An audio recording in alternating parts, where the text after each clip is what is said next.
the Frames Per Second podcast.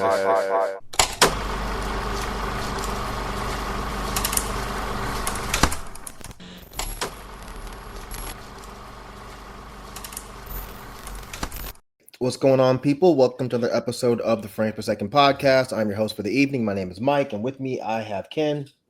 Hola. I have Jalen. Yep. I have Nick. What's going on? And we are talking about episodes 4, 5, and 6 of Andor Season 2. I'm just now realizing that I forgot to write down the titles of the episodes, but whatever. All right, so let's go quickly around the horn, and let's see how y'all are feeling about this latest arc. So I'm gonna start with you, Nick. I liked it a lot. Even though there wasn't they toned down on the action. I think that's what we talked about last episode.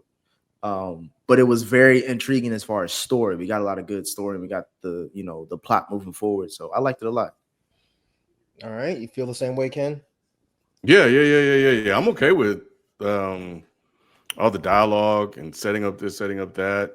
So yeah, I was fine with it. I really like what they did here. I don't know if I fully understand everything that was going on, but yeah, no, I loved it. Yeah, I was good with it. Jalen? Yeah, we here, man. I'm fine with the slowdown on that. We don't have a lot of action right now, because I don't think I fell in love with the first season because of action. It was more of the character development and the story they're telling. So yeah, I'm perfectly content with where we're at. It's actually making me, don't shoot me, Mike, more of a fan of Star Wars. Like I've always seen Star Wars as it's a cool franchise. Like I get the world is cool, but I've never been like a big fan. But now I'm like, all right, I want to know more about the lore of Star Wars now. Like I want to probably watch some more like YouTube videos or talk to more of my Star Wars nerds a little bit more and learn about the world. I don't want to hear nothing you got. I can already tell Nick got some bullshit that he. I wasn't gonna say nothing. By his face. I wasn't gonna say nothing. Say, I was gonna say he like it because it ain't got shit to do with the mage, the Lukes and all that shit. This the most ground. Like I was thinking, this is the most grounded thing. Like if no one knew anything about Star Wars, this is obviously a great starting point because it's the start of everything essentially.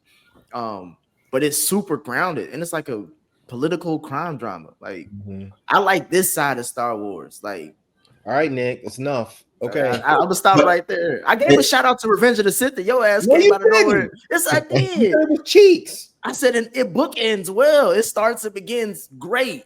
We're not talking about this today, Nick. But Mike, I do want to talk. Do mention like last week when I said my friend says this feels like Star Wars.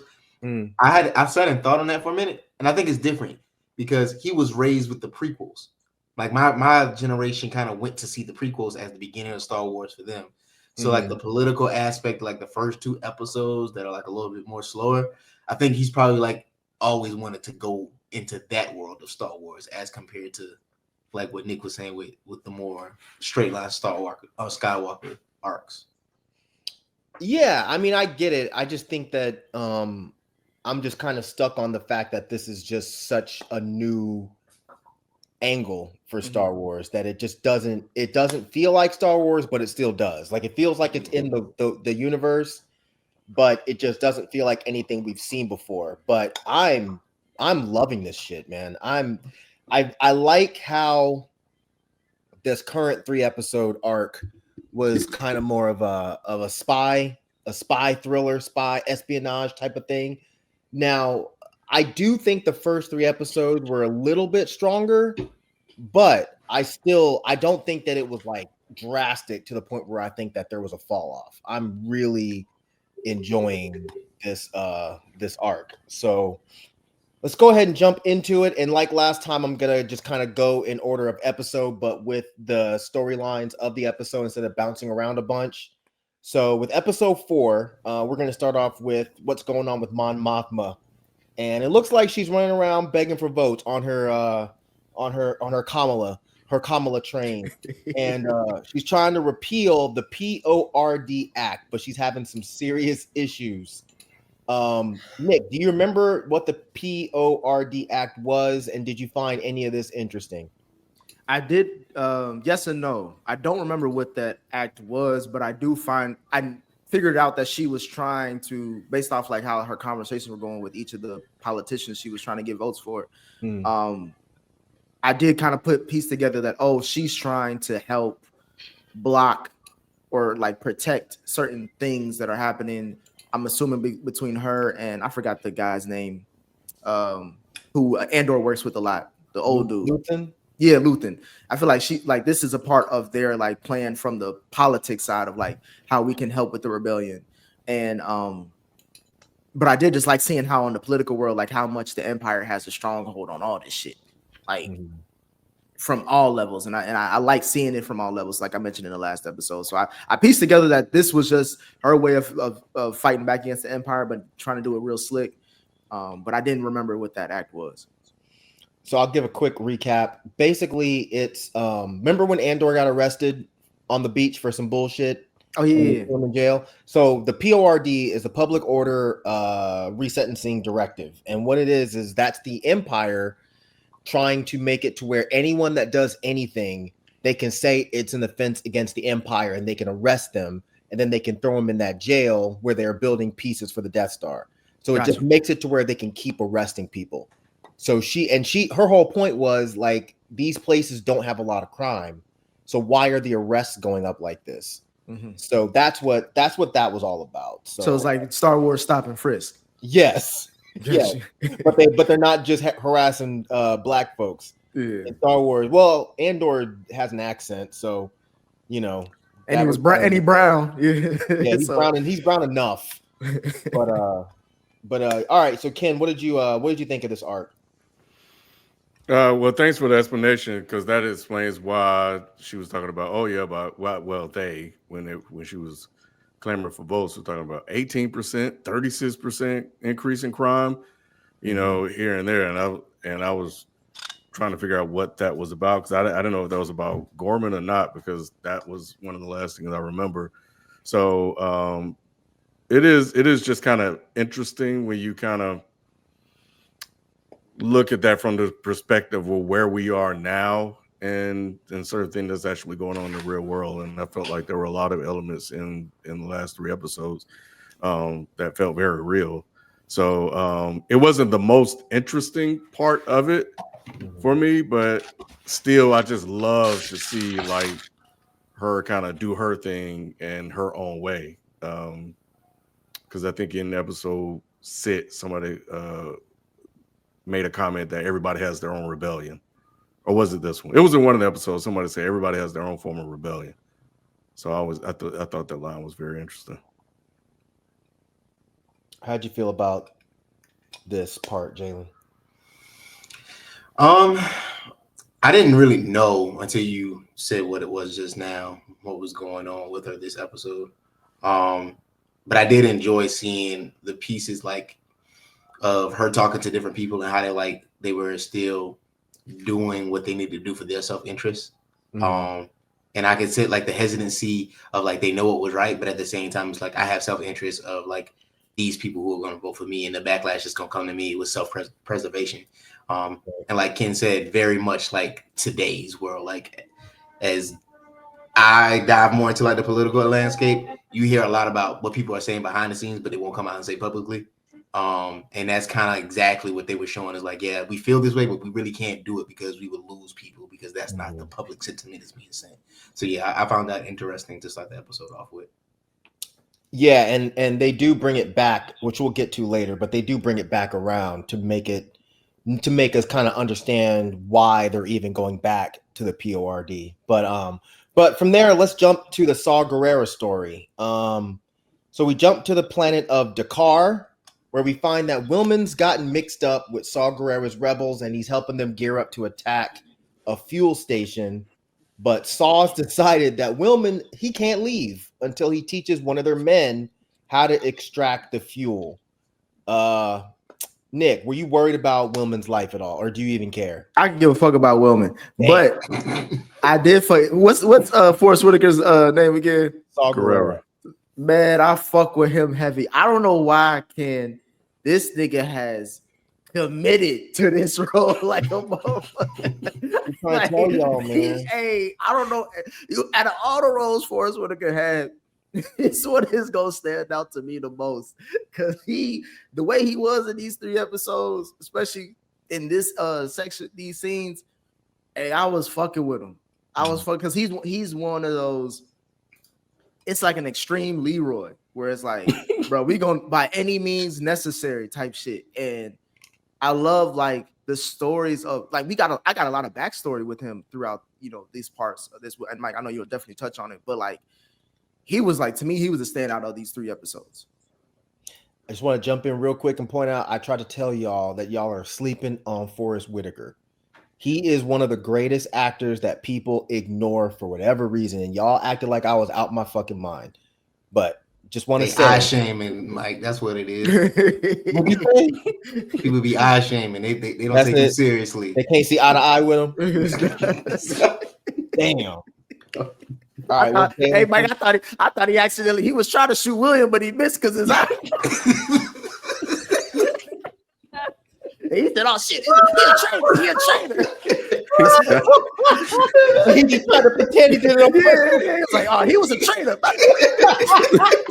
Only traitor I see is that eye, motherfucker. Damn, fucked up, man. Jesus Christ. As far as what I thought of him in general, all this, it's just like this is one of the pieces that made me want to go do more research, and I'm upset that I looked into his character more because I kind of spoiled myself because I haven't finished Clone Wars, so it kind of made me upset that I like went and looked at his backstory.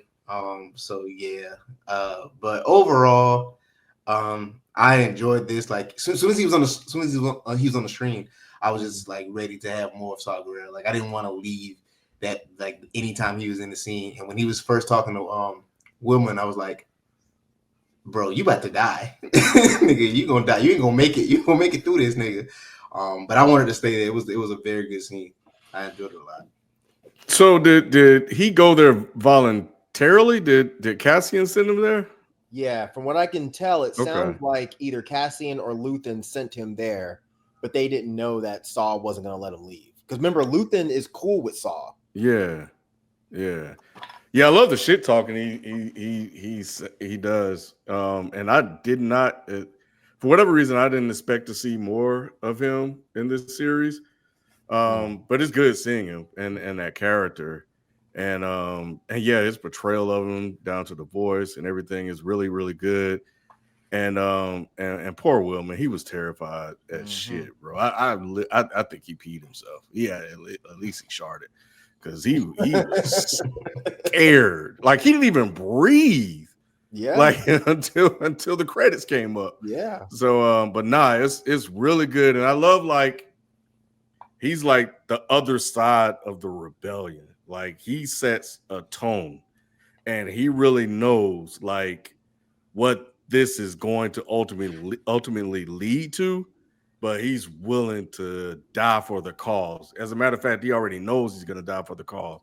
That's his whole thing. But he accepted it because it's for, as he said, the greater good. And that's his whole thing. Nothing else fucking matters to him except taking these motherfuckers down. And he's willing to do it by any means necessary. And anybody in his way, y'all going to get it too. Yeah. I mean, I've already said it. I love Forrest Whitaker as an actor. I did know that he was reprising his role as Saw Gerrera, and I was excited about that because I thought he was the standout performance in Rogue One, even though he wasn't on the screen, but maybe 15, 20 minutes. But I love seeing him back, man. And I think that he is, like one of y'all said, just dedicated 100% to this role, and he's killing it. He's absolutely killing it. I don't think you spoiled anything, Jalen. I mean, I assume you've seen Rogue One, so you know what happens to him. But the stuff in Clone Wars, I don't know. I mean, we'll get to a piece of it, but I don't know that they're going to touch on it much. Okay. And that stuff does help to explain why he's acting the way he's acting. So I don't think you spoiled anything for yourself. I think you probably did yourself a service because, I mean, I don't know about Nick, and I don't know if Ken even remembers, but if you don't know some of Saw's background, I'm sure he still seems like an interesting character, but if you know what happened to him, it makes it all the more tragic and deep why he's behaving this way. I took it from his when he was the ending of episode 2 or episode 5 of this, like when he was actually talking about like how he grew, like all that shit while what's his name, William or whatever Woman. was, yeah, when he was doing his little code, thing, and he was just talking. He had a monologue where he was just talking shit. But it was just, I was listening because I'm like, and he inspired him. Motherfucker took the mask off and everything. He was just, which I thought was like a very.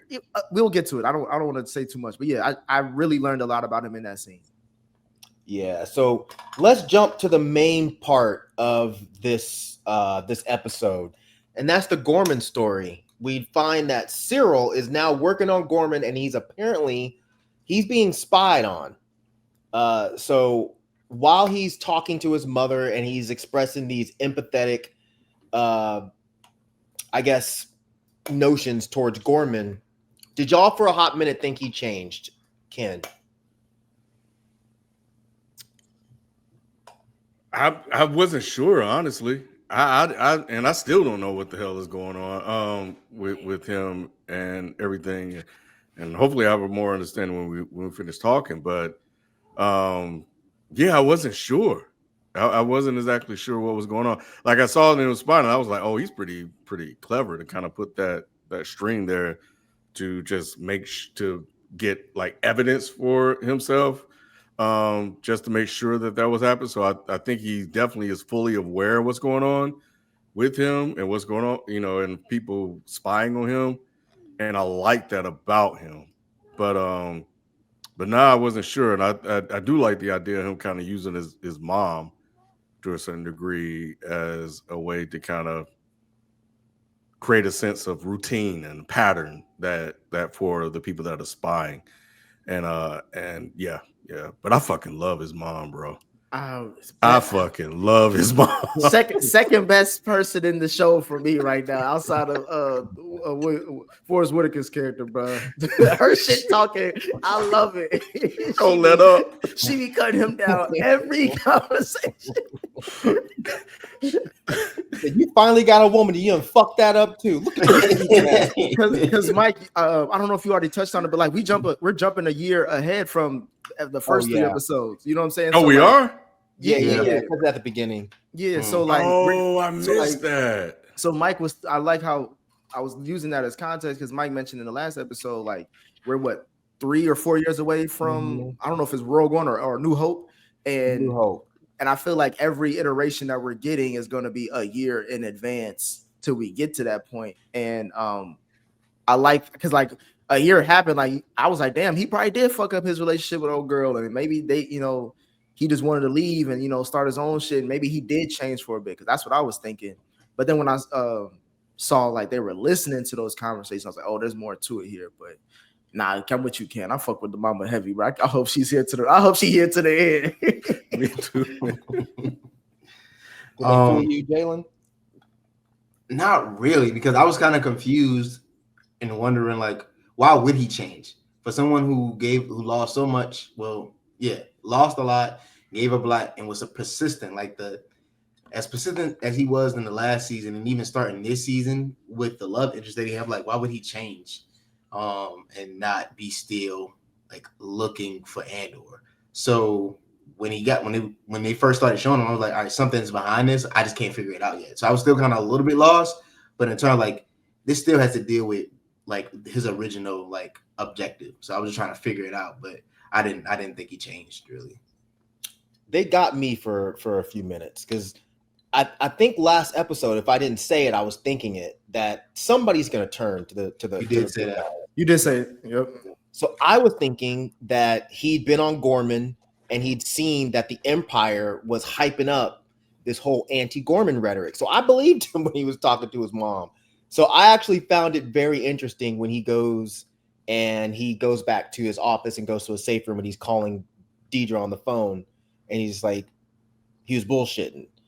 So I actually found that whole storyline to be really, really, really interesting. That he knows he's being spied on. I even wound it back when he was doing that thing with the string. I didn't get it at first. I thought he was flossing weird. I didn't know what the fuck that was. But when they showed him wrapping around the door to see if people were going into his house, I was like, wow, okay, so Cyril's actually a lot smarter than I feel like I gave him credit for. But we go from there and we go to an Imperial meeting that's given by I still can't pronounce it. Pradagats. I still can't pronounce it. Yeah, I don't know why they gave him this hard ass ridiculous name. But what's going on in this meeting, Nick? I feel like these are, I guess, Gorman's underground. Like, we know shit is fucked up. The Empire is putting I think one of them mentioned in this episode or the next episode that they're tying the noose tighter and tighter on our necks. And we don't know why. They keep saying that they're trying to, here to help, or, they're just doing their normal jobs, but it feels different this time. And I feel like this is the townspeople getting together at night to talk about it. You're talking about the town meeting. I'm talking about the Imperial meeting. Oh, I'm sorry. You're good. Wait, what part was that? This is when they were talking about there's some problems going on, and they're trying to isolate what those problems are. And then we have our guy Lonnie. Lonnie is the snitch. Oh yeah. And he volunteers the opinion that they're arresting too many people and they can't keep up. Gotcha. Yes. So I was nervous for him in that moment. I thought he was gonna get chopped off or blasted or something like that, because it seemed like everybody's always scared to even give out honest criticism or honest like feedback. But I thought it was smart what he said. It was like, if you want us to see how people normally act, we kind of have to let shit go a little bit. Something that I think old girl, the white lady talked about in the other 3 episodes. She was like, you're gonna have to let things go a little bit just to see how they react. But I also remember that he works for Luthen undercover, so I don't know if that was a strategy too. Was that Greg? Greg who?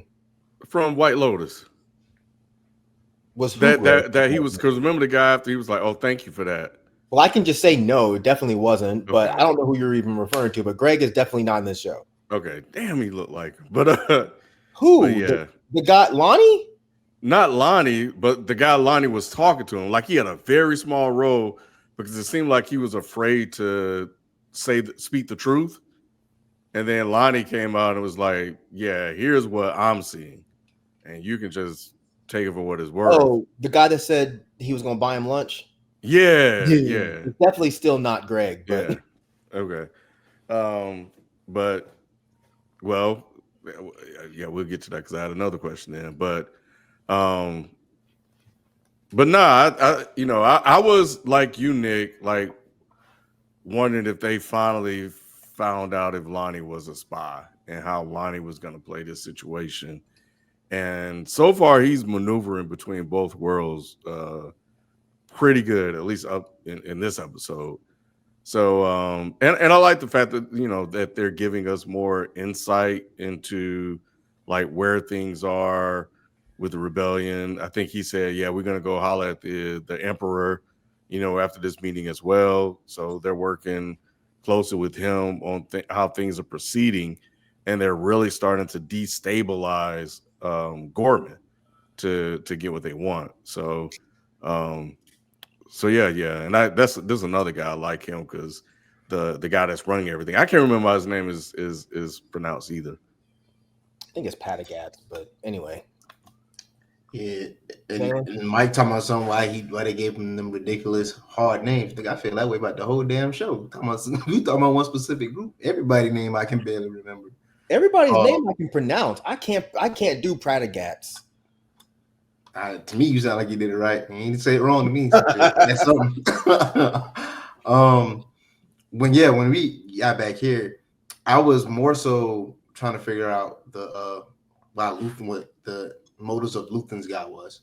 Like, I just wanted to find out what he had up his sleeve when they were having a discussion in a way. Like, he finally said something, but it's like, was he saying it because he's trying to flip because he doesn't believe Luthen in this moment? That's what I was thinking. But then the more like it played out, I was like, oh no, he has some other motive that he is going to use this for the rebellion. But in that moment, I was like, maybe he's about to flip. They had me going teeter. Like that's the great thing about these episodes. It has me wondering whose motives is what. Like what exactly are they doing for themselves? And this was the start of that. And yeah, I really appreciated the episode keeping me on edge constantly because I don't need action if my antennas are up the entire time. No, that makes sense. I never thought he was flipping. I think sometimes I just forget who he is until I see him talking to Luthen again. And I'm like, oh, that's the guy from season 1.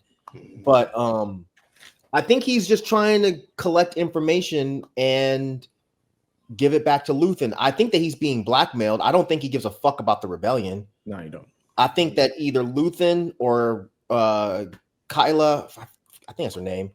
I think one of them has something major on him. But yeah, so we saw that.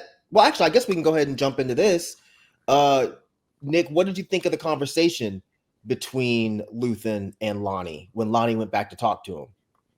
Oh, and how he was just saying like he was like, "What's going on Gorman and stuff like that?" And sorry, I don't know if y'all can hear that in the background, but In the car. I live downtown, so yeah, you know what's up. But yeah, I like that conversation. This is where you allude to what you were saying, Mike, where I could tell like he really don't want to be giving out this information, but Luthen got something on him, so he's like, "Look here, nigga, like I'm telling you this shit right now. I don't know what the fuck's really going on, but this is just all I know." And I know, and of course, Luthen, he takes that as like, hold on, there's some like, this is weird. Like, what's going on? Why is the Empire so focused on Gorman right now? Because we know Gorman is one of the most wealthiest area, or at least a wealthy planet that contributes, and is you can't really just fuck with that planet just to fuck with it. So that's what makes Luthen curious about, seeing what's up and trying to check it out. So I did like that conversation. And I also like I don't know if he has to press the code in that elevator to get to that specific floor to talk to him, but I like how they set up their meetings. I don't know why. I just like that secret shit. And Luthen just be on that bridge the whole time. And he walk away when he want to end the conversation because he don't know what he about to get into. But yeah, I really liked how they kind of kick off us again, focusing more deeply on Gorman. Them niggas got a severance elevator, Nick. Yeah, that's what it looked like. That's what it looked like. Why is Luthen so impatient, Jalen? I mean, I think there's a bunch of reasons why. I think, for one, he's committed so much to this, and he's so deep in it that it's like everything matters, and he wants to see results constantly. Like he needs to see. I think he constantly needs the validation of what he's doing is correct. Like, I mean, he already knows, he's convinced himself that it's correct, but he needs the constant validation to remind himself what he's doing is correct. On top of that, like he is nervous. Like there's the anxiety of like I could be caught. Like any loose string can get me caught, and that'd be the end of all that I invested. So it makes perfect sense why he's impatient, and it's getting tighter. Like the longer you're in it, the more the anxiety is going to heighten because you're getting closer and closer, and you're getting closer to touching that stove. So yeah, it completely makes sense. When was the last time they had a win? And maybe that's it. Like we don't know. It's now a year later, and they haven't really, if I guess, done anything meaningful since the heist. So maybe that's also part of it. Like he's trying to set all these pieces up, and he's ready for action, but things are not moving, and things are constantly changing, and can he trust his intel? So, and I think to Jalen's point, he's ready to see shit work to make sure that he's moving in the right direction.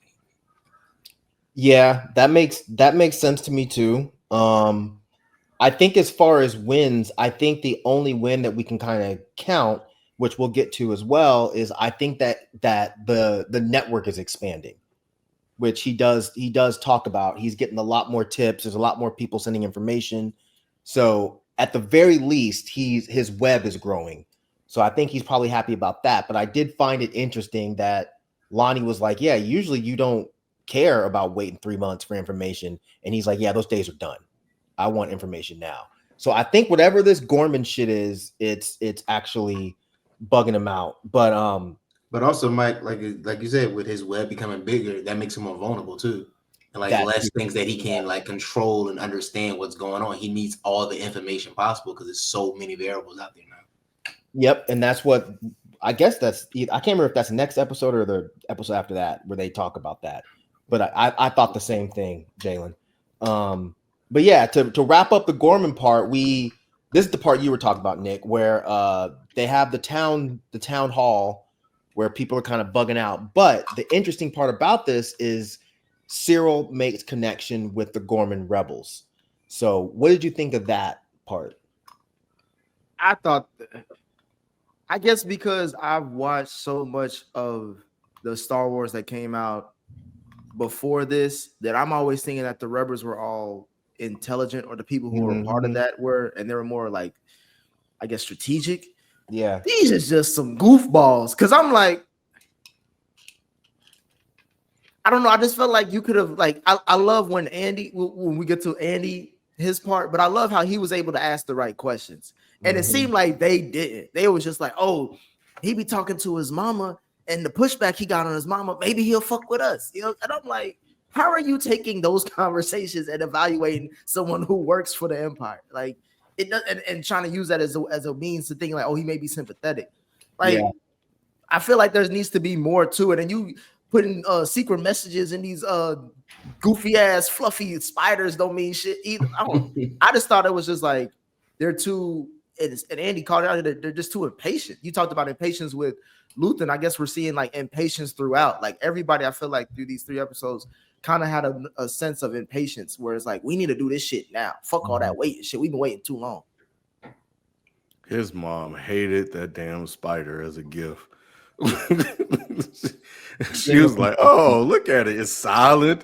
It's brooding, just like it. It reminds you of you when you're here." Because I'm gonna call it civil. He was like, how convenient. He just started drinking his cereal. He hate his mom. His mom don't even cook for him. All she give him is a bowl of cereal. Come on, every time. But so here's the question I have: is the guy that's leading the Gorman Rebel is that Patarax? No, that's bro. They look alike. They don't look alike to you guys. He do look alike. Yeah, he looks somewhat like him. Bro, I was confused. I thought he was pulling a Luthen, man. No. His name is Rylance, but they're not. I thought it was the same actor. I thought the same actor was playing double duty. So that was confusing to me all the way until episode 6, until I started to see something. I didn't even look it up, but yeah, because I was like, oh, okay, they're trying to set Cyril up for whatever this plan that it looks like they're going with Dietrich's plan, and to cause some instability on Gorman and stuff like that. So that's what I thought it was, but they didn't look like, and they were the sharpest tools in the toolbox. And that's probably going to come back to bite them. But I was really trying to figure out what their goal was with Cyril. Cyril is comes across as a very gullible guy that is all for whatever the thing is he's like committed to. And I felt like he could be a bit of a wild card if they play this incorrectly, because he'll snitch. He'll tell, and he'll bring all that shit down. But I love his character. I don't know what it is. His character's growing on me because he plays his role as a spy, at least for the Empire, well. Because like you said, Ken, he almost fooled, I think, a majority of us on this review. Like, at least in the beginning, as far as like how he moves and how he talks. And it's like, because you can't necessarily read his face. You just have to take him for what his word is. And so if you're someone who knows nothing, obviously we as the audience know all his backstory. So we know he's full of shit. But I'm just trying to always put myself in the shoes of others. Like, could I be able to tell if he's bullshitting or if he's really telling me the truth? And I love how he was able to play that off and pretty much convince them. Yeah, I found that whole thing interesting too. And Cyril is definitely one of the more fascinating characters on the show. You don't think so? I don't know, man. I think he just played being a punk well. I don't think. I mean, like I don't see. I get it as far as I think he fits the mission of being a spy here, like the type of spy they needed for this moment. Like his personality didn't have to like do any different or like anything change. All he had to do was keep us. To me, this is who he was. All he had to do was keep a secret because it wasn't like those particular like the people of Gorman were like intimidating or anything like that. They're friendly. So you know what I'm saying? Like they're not like he ever felt like he was in danger. He just had to be himself and lie. I don't think it made him change the way he was to fit the environment. It was just like, yeah, let me just continue to do my job and act like I'm oblivious to everything that's going on around me. That's really all he had to do. They didn't put him in a predicament where he had to change his personality at all. Yeah, we'll get to it. I think what I'm finding fascinating about Cyril is his reasoning for why he's doing this stuff, and I think he finally kind of reveals it later. But I did think it was interesting that they talked about the whole Gorman, the original Gorman massacre, which was Grand Moff Tarkin landing his ship on 500 protesters and killing them. And I guess what I took from that meeting is they're mad that there is now a military compound that's being built right next to the monument of these people dying. So I also got that these guys are fucking idiots. But I think they're expanding more on that story that we got from the first arc, which is that not all of the rebels are organized and know what they're doing. Some of them are just playing rebels. And I actually have a theory as to what's up with these people, but we'll get to that a little bit later. Let's jump to Cassian. This is the last arc of this episode.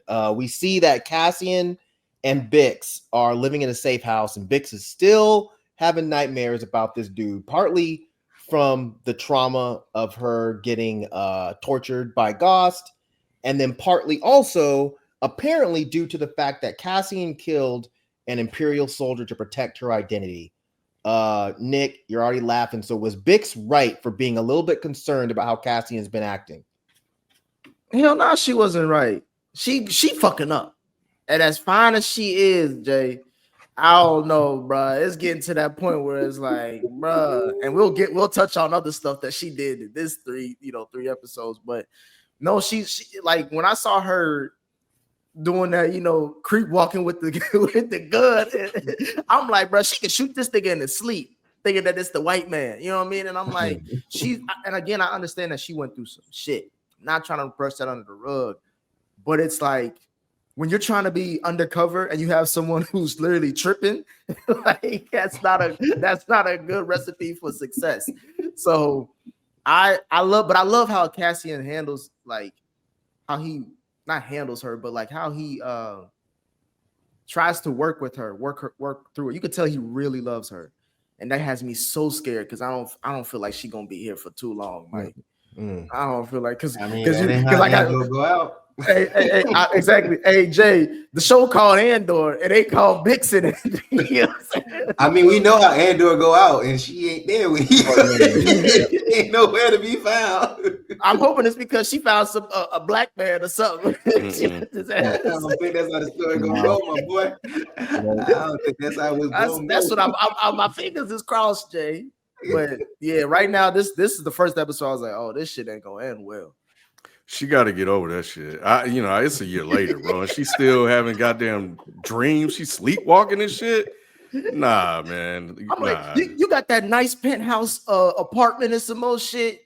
Like, yeah, he got to drug her up and shit, bro. She out here going to grocery stores, talking to the damn the nigga at the register and remember them, Cassian. Like, come on, nigga, like what you doing? Like, Cassian out here killing little kids. He killed some boy to protect her. So he's going crazy. But yeah, Nick, I think it's a wrap for her. Remember last episode I said everybody that's been around Andor, bro, they don't last for long. They end up dying. He is a curse. And I think that that's strong. That's harsh, kid. Yeah, that nigga said curse. That nigga said he's a curse. You blaming the Empire's actions. We can go down the list, Nick. His mama dead, his best friend dead. He got a whole bunch of people, helped a whole bunch of people escape from a civil facility, All them motherfuckers, and this motherfucker could swim, so we know he dead. Everybody around him just they died. Yeah, that's his fault for not taking lessons. Yeah, he should at least try. This is the first day to do a lesson. He gonna do it for my freedom. He just looked at him and jumped. he looked at him. He was like, he said, I can't. He got all the people at Ferrex fucked up. At the end of the last season. He did. Funny, bro. He then left. He ain't got a point, man. That nigga might be a curse. I can't blame him for the Empire shit, bro. Especially what happened to Bix. That ain't got nothing to do. But he does blame himself, which I actually thought was interesting. We haven't touched on that, but I think that he feels responsible for what's happened to her. Anytime he's left her alone, she gets fucked up. He left her alone on Ferrex. Her ass got tortured. He went and left her alone on that other planet, Mina Rao, and she got fucking sexually assaulted. So I think he feels responsible for her, but I can't remember. Say what? But it's also a detriment to her. Like, he's not helping her through the process. He's not giving her the tools that she probably needs right now to get through. So, like, the social interaction that she was able to get in that brief moment, like, it matters to her. But I also understand why he's trying to protect her. Like, he's wary of any and everything that could harm her. But at the same time, it's not helping her because you're isolating her now. That's making her go and do things that she's trying to. You talking about the tantric sets that we're having? Never mind. That's what Ken want to talk about. I know. Rubbing each other in the hands and stuff like that. I swear, y'all just can't stick to an outline and shit. I was gonna say, Jalen, I get you on this. If we were in Mayberry and this was, she was dealing with nightmares, I get it. Nigga, you undercover. We on the run. Fuck what you talking about with the social shit. She ain't never asked for none of that shit. That's the point. That's the point. Like this, like she never really. No, I lied. You're right. You're right. She did. Yeah. You're right. She's the reason Andor really got mixed up in it. Yeah. So never mind. Y'all right. That's what I'm saying. It's like, and I get it. You can't always predict how things will go, and a lot of shit has happened to her. But it's like Andy ain't just saying this shit just cause. He's like, nigga, like. We just gotta get it. We just gotta get through this part. You know what I'm saying? I think they're saying like this is just a safe house for temporary thing. We're not even really supposed to be here for that long. So like, enjoy it while we got it now. Like, I don't know. I just hate when people buck back against a lifestyle that they willfully go into. You know what I mean? Yeah, you can willfully go into it, and sometimes the consequences are more than you bargained for. And I'm not saying that's right or wrong, but I think that's just what happened. Is like she got in over her head. Like, but nigga, we at war. What you talking about? Like, fuck, like war comes with casualties. War comes with a lot of fucked up shit. Like, this ain't. I don't know how to describe it, but I just know that this ain't it. What she's doing. So I get both sides with this one. I get what y'all were saying. That yes, we're at war because they had that exact conversation where Cassian told her we're at war, people die, and she said, well, did that kid know he was gonna die? And Cassian said he knows now. Mike, I stood up like, tell her, man. Tell her, damn, bro. Make sure that she understands what's going on, because clearly she don't. I think she understands, but at the same time, I think she's also looking at it from a standpoint of, what are we fighting against, and what is the reason we're fighting against this? We're fighting against the Empire being brutal, being violent, and now I'm seeing two of those things in my man. My man that was supposed to be this empathetic, caring person, he just shot a kid because the kid saw our face. So I think she's having to reconcile what this war actually means. So I did find that interesting, but that leads to Cassian. He meets with Luthen, who wants him to go to Gorman to investigate these Gorman rebels. So after the part, which my bad, this wasn't this episode, after the part that Ken was fascinated by with them touching and doing air yoga and shit, Cassian leaves without Bix because Bix not allowed to go because she's crazy. But were y'all sad when you saw that Bix was on that space crack? Bruh, she was sucking on that glass dick, bruh. I was like, and that turned me all the way off. I was like, oh yeah, she got to go. She got to go, bro. She and the thing is, she got the best view in the world to be on drugs, Mike. So she gonna keep doing it. She gonna keep doing that. Motherfucker just be looking outside the window like a nigga on punishment. Boy, I was like, she gone, bro, and I was like, and she kept taking it too, and I got it because I think that eventually they talk about it helps with because she has so many nightmares. Like I don't know if it either helps her sleep or just process with it. But it was just like, oh, this is. She had the crackhead sofa too, Mike. You see that?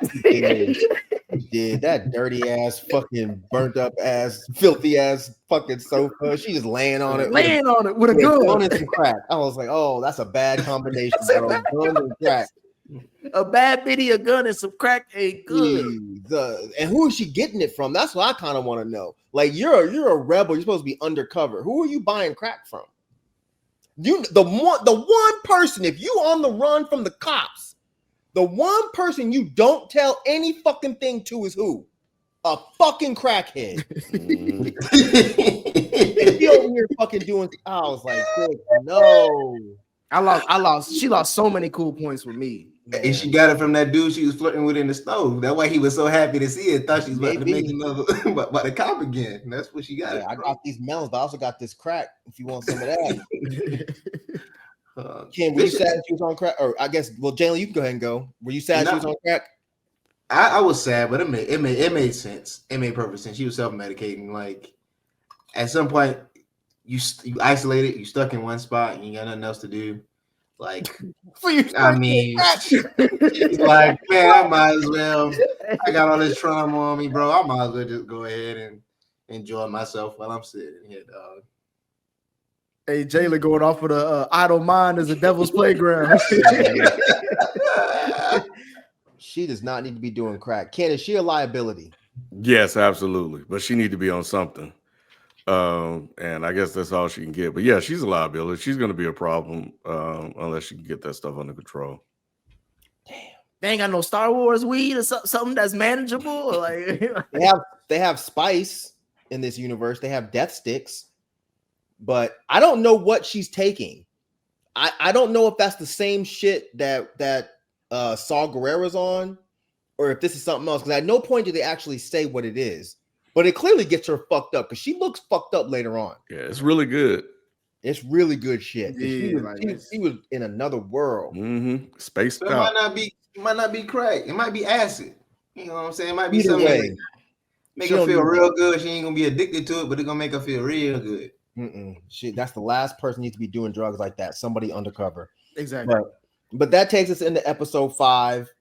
And with this one, we're going to start with Luthen's storyline. So we see that Clea is spying on Davos Skolden, and we find out that one of his antiques that he bought is a forgery, which means that he's going to empty out his entire room and go through all of the antiques. They're bugged out because they have a listening device on one of the antiques in his place. But Nick, what did you think of that argument? So I'm gonna get to the argument. Okay. But were they bugged out because that's an antique that they sold to him? No, the antique that was a forgery at one point, because I thought the same thing, but at one point, Davos Skolden says the forger is dead. So we have to remember that he's a gangster, right? So whoever sold him that forgery, he killed him. They're bugged out because that listening device that's stuck in one of the antiques could trace back to them. Oh, just by technology wise, they can find out who it belongs. Okay, God. Yeah. I was just thinking. I thought it was more so like, oh, they sold him that, and if it's bugged out, they know where to go from. No. Okay, but I got it from there. I love this conversation. He was cussing her out, and she was like, he was like, you got all these goddamn devices out here, got me. He let it all out. It was just his whole frustration, I think, with where he was at right then in the rebellion. As far as like, nigga, we got too much shit going on and we ain't getting that much information. And now your goofy ass telling me that out of all the people that you bugged, you did it to this nigga. And now we got to clean it up. And she was like, I know, nigga. Don't cuss at me. Are you done? Are you done? No, I'm not fucking done. I wanted him to keep going, but I knew he was like, he already made this point. But like, she was pissing me off because she knew she fucked up and she ain't take responsibility. She tried to say, I forgot what exactly she said. She was saying something like, "Don't give me that face, Mike," because it was her fault because he told her like, you convinced me to put the bug on that motherfucker. She was like, "Nigga, you give me all these damn problems and no solutions, nigga. You talking all this shit and they give me no solutions." That's how I felt. I love the scene though.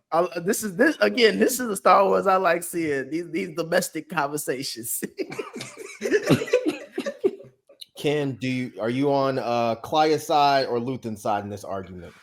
Luthen is stressed, and that's the last thing he needs to deal with.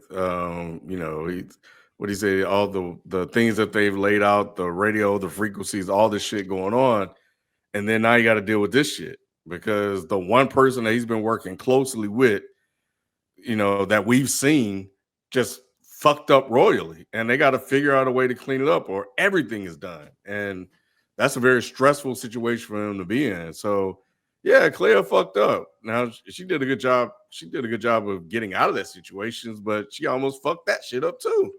But yeah, she deserved to get cussed out.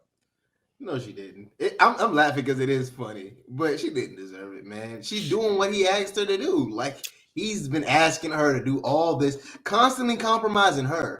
Like, she's devoted to him, and then you get mad because I did what you asked me to do, and there's consequences behind it. That ain't on her, bro. Like, he just want to take his frustration out on her. Why didn't somebody check to see if it was real or not? Like originally, like go and see, like why did it until before now? they even sold it? Did I miss that? No, they didn't sell him the forgery. They didn't sell him that. The issue is they were trying to get the listening device out of his place. The forgery was a different person. Okay. Oh yeah, that's right. So I think they mentioned that in the party or something like that. I vaguely remember that. Okay. Well, either way it go. Mike, what you think? I agree with Jalen. I think that Luthen is wrong. I think Luthen's not only wrong, I think Luthen is dead wrong.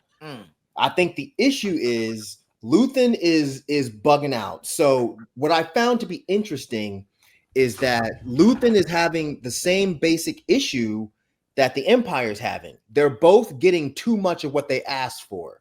The Empire asked for a whole bunch of prisoners. They got too much of it, and now they can't handle it. Luthen was asking for a whole bunch of intel.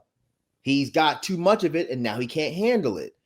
He's yelling at Claia because he's got all of this shit going on, and he doesn't know how to organize it. So he's showing that he's not this amazing organized leader that he pretends to be. So Claia didn't do anything wrong. She bugged the house of Davos Skolden, who's a local gangster, and they needed intel from him. She didn't do anything wrong. It's not her fault that dude bought a fucking a forgery from somebody else. Luthen, in this moment, was being an absolute bitch. And Claia was right for being like, you're falling apart. You need to chill the fuck out. Don't tell me to chill out. You got us all kind of mixed up. Nah, motherfucker, I'm doing the job. That's the job. What this felt like is any corporate office I've ever been in. A motherfucker tells you to do something, you do it. Their boss don't like it, and they come back and they try to say it's your fault. It's like, no, motherfucker, you told me to do this. You said to run this report. Well, I didn't tell you to run it like that. Yes, the fuck you did. Fuck you. Yes, you did. But we see what happens later. Luthen had to eat crow. But Luthen was wrong, y'all. It was a funny way he ate that. He was trying to play it off, Mike, at the end. Like nothing happened. You're laughing with me. Fuck you. You yelled at me. You're like, good job. Shit. Oh, fuck that. He said we should have killed that motherfucker down there. Fuck you, motherfucker. Talking to me like that. I don't know who the fuck you think I am. Without Claia, Luthen would be in deep trouble. I do agree with that. He would be. I'm not saying her part is good. I was just going off the fact that he said that she convinced him to put that device on there. So that's where I was going off of just the conversation of whose idea was it to do that. And you know what I'm saying? But obviously, you don't cry over spilled milk, especially in these circumstances. So he did go overboard as far as like him keep on like cussing her out and shit. But the initial cuss out, I can understand his frustration. So from there, we're gonna jump into the Cassian story of this episode. So how did the Mission Impossible type of thing that Cassian had going on, as far as getting the whole new ID from the shop owners, and going and meeting up with the Gorman Front, I think is what they were called. What did you think about that part, Jalen? I mean, before I answer that, you started your Mission Impossible journey. I have not. I got another couple of weeks, don't I? All right, keep on a couple of weeks if you want to. Long. Yeah, I'm about to say you're gonna keep on a couple of weeks. Look up and it's gonna be tomorrow. I can watch 2 of them a day. I can watch 2 of them a day. I just don't have any fucking desire to watch Tom Cruise, little ass, running around fucking. Hey, Mike, he run in every movie. I'm like, every single one, bro. A motherfucker that short ain't outrunning me. I'm sorry, bro. Mike, you be surprised, bro. He a white man. He's a determined white man. He'll hawk you down. I believe Tom Cruise ass. I'm sorry, but go ahead. As far as this scene, and the Mission Impossible elements of it, I thought it was dope. It put us back into like the spy thriller of it. Because what we were transitioning from was more the like Nick said, a domestic disputes in Star Wars. And so this put us back into like the edginess that we had in the first episode of the intensity of it. So yeah, I did enjoy it. Because I've always wondered why the hell he looked like he had looked in them posters that they've been promoting where he looks like this. I'm like, how the hell he end up like that? Yeah, like that. Yeah. So yeah, it was interesting to see that he was just playing somebody, and getting the information and learning on the job of exactly how to be a spy in that specific area. And even schooling them in the process, like telling them like, yo, the person you got following me, they ain't really worth shit, so you need to get them off of me. Like they just a liability. So yeah. Well, since you're already on that part, before I move to you, Nick, Jalen, what did you think of the conversation that he had with I can't remember the woman's name, but the woman he was talking to in that like coffee shop or bar? Oh, that's the nigga, what's his name? Protractor's daughter. Yeah, that was his daughter. Yeah, that's his daughter. Okay. Because he wanted to see her father. And for one, he was just showing how inexperienced they are. They are. Like just like y'all really don't know what y'all doing. Y'all think y'all hot shit, and y'all really not. But it also shows the progression and how far Andor has came. Like it's like last year he did what he needed to do. Well, last season he did what he needed to do, but this time he's like, I'm confident. I know exactly what the fuck I need to do. Like, and y'all are rookies. Like y'all are really not taking all these things into consideration. I've seen a lot, and y'all can be better. You don't want to agree, Nick? No, I agree. Sorry, I'm also watching this Knicks game. That's why I was shaking my head. But I agree.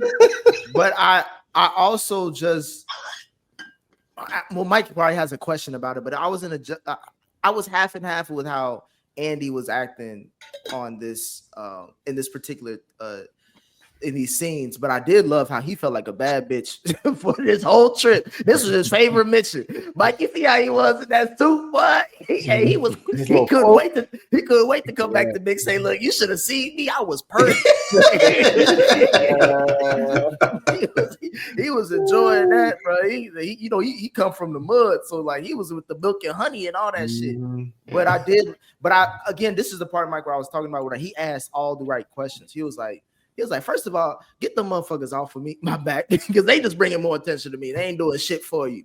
And second of all, like you need to be more, detailed as far as how you doing shit and how you communicate. Even when he was talking to what's his name? What's the guy's name? Procter and Gamble. Yeah, her daddy. Wait, are y'all saying her daddy is Rylands or Patagat's? Rylands. Yeah. Oh, yeah. They look alike, Mike. Yeah, that's why he got confused. I got confused. So Ryland, he was like, even when he was talking to Rylands at that bar, he was like, what you want me to do? You want me to just sit by and let this shit happen? He was like, nigga, I got more. He was like, what kind of revolution are you? He was like, nigga, I got more questions than answers. First of all, because you got all this shit. Like everything you got going on is fucked up.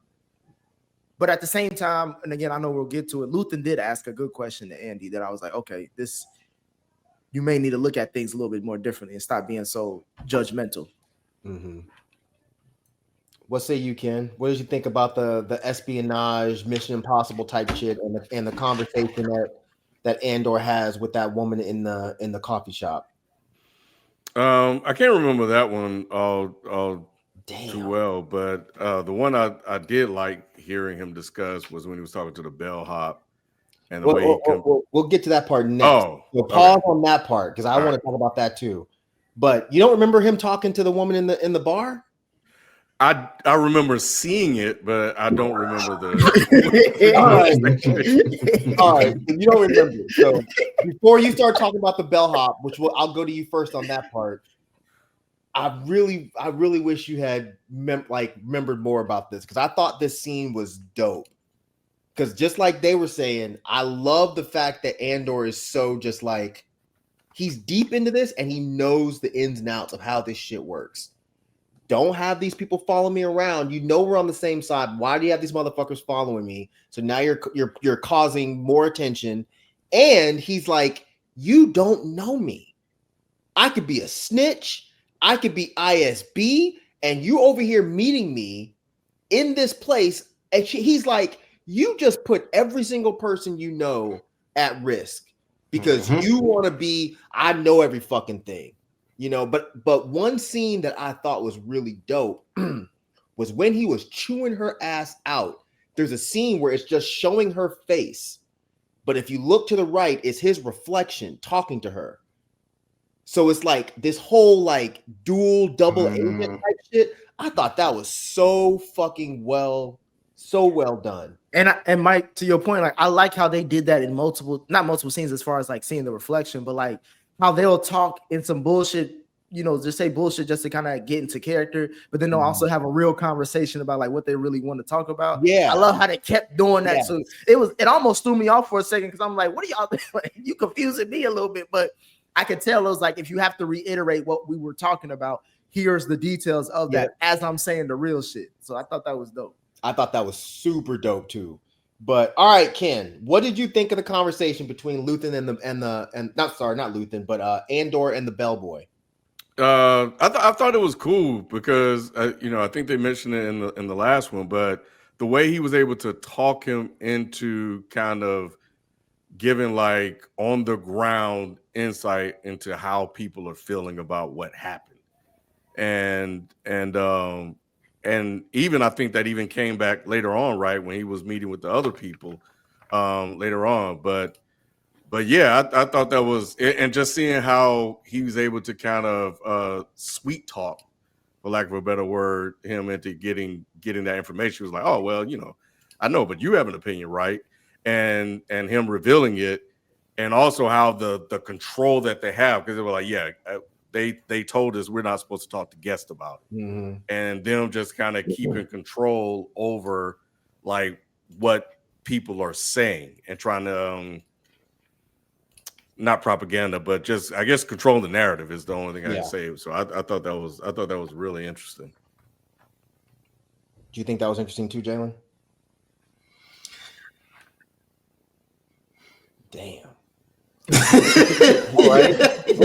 You watching the game too, Jay? No, I'm not watching the game. I'm watching. I wasn't really. I'm being honest. I wasn't just really interested in this part. Right? It didn't really like catch me at all. So, yeah. You didn't want to know what happened? Like, no, not really. Okay. Right. I guess. You know what I'm saying? Did you care, Nick? No, I love like episode 5 was really interesting to me. I really loved it because it like you mentioned, Mike, in the first 3 episodes, we see a shitty, basically grassroots ass rebellion, and then this is a step further, but they still have flaws. And, you know what I'm saying? And we see that in contrast with Andy and his team and how detailed and meticulous they are, maybe even too much so.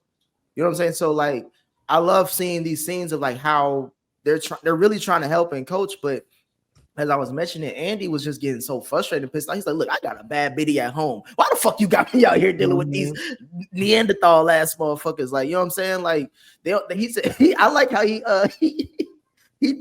told dude about himself at his goofy ass play. He was like, first of all, you trying to steal a ship, and then you trying to brag about it and stay at home. Like, It's one thing if you steal a shipment dip. He said, I know how to steal, nigga. Look who you talking to. Yeah. Like, but you want to stay at home and tell everybody that you stole it. Like, it just sound it did sound goofy when he broke it down like that. and it just, but at the same time, what got me was when Cuz was like he said, bro, we struggle. We want to fight back. We struggling. Like, and you ain't giving us no, you just keep telling us about problems. Of course, we know we got problems. Where's your solution? He even came back to the table, but he said, look, tell your boss I ain't impressed with your goofy. That was funny. That was funny. He walked halfway. I was like, no, you know what? I got another thing. Fuck that.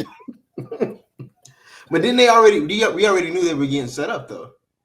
That who was getting? Yeah, we did. But I think that's why it didn't matter to me because I was like, y'all dumb. I already knew they were dumb already because they were getting set up. But we that's because we know too much. That's why sometimes I have to take off your audience hat and just go into just what think about if you only knew the information that you knew that they were talking about.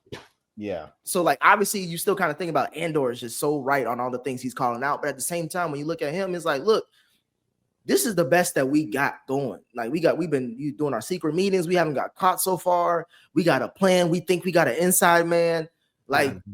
We feel like we're progressing, and you just keep on shitting on all of our plans, all of our ideas, and telling us just to thug it out. You know what I'm saying? And that's why he got upset. He was like, "Nigga, fuck you."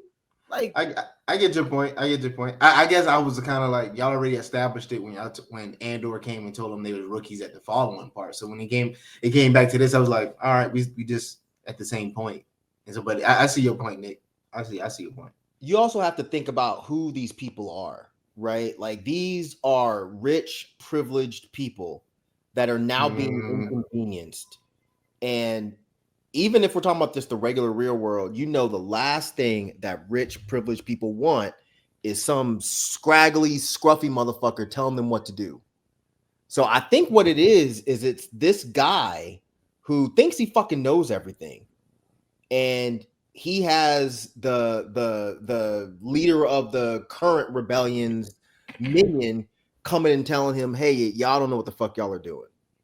Okay. Because this guy's not just the leader of the Gorman Front. He's also, I guess he's some kind of politician. Yeah. But yeah, I didn't take them as rich. I took them as maybe middle class, lower middle class. So I didn't look at them as being opulent or having this type of privilege. I just thought they were people who didn't know what they were doing.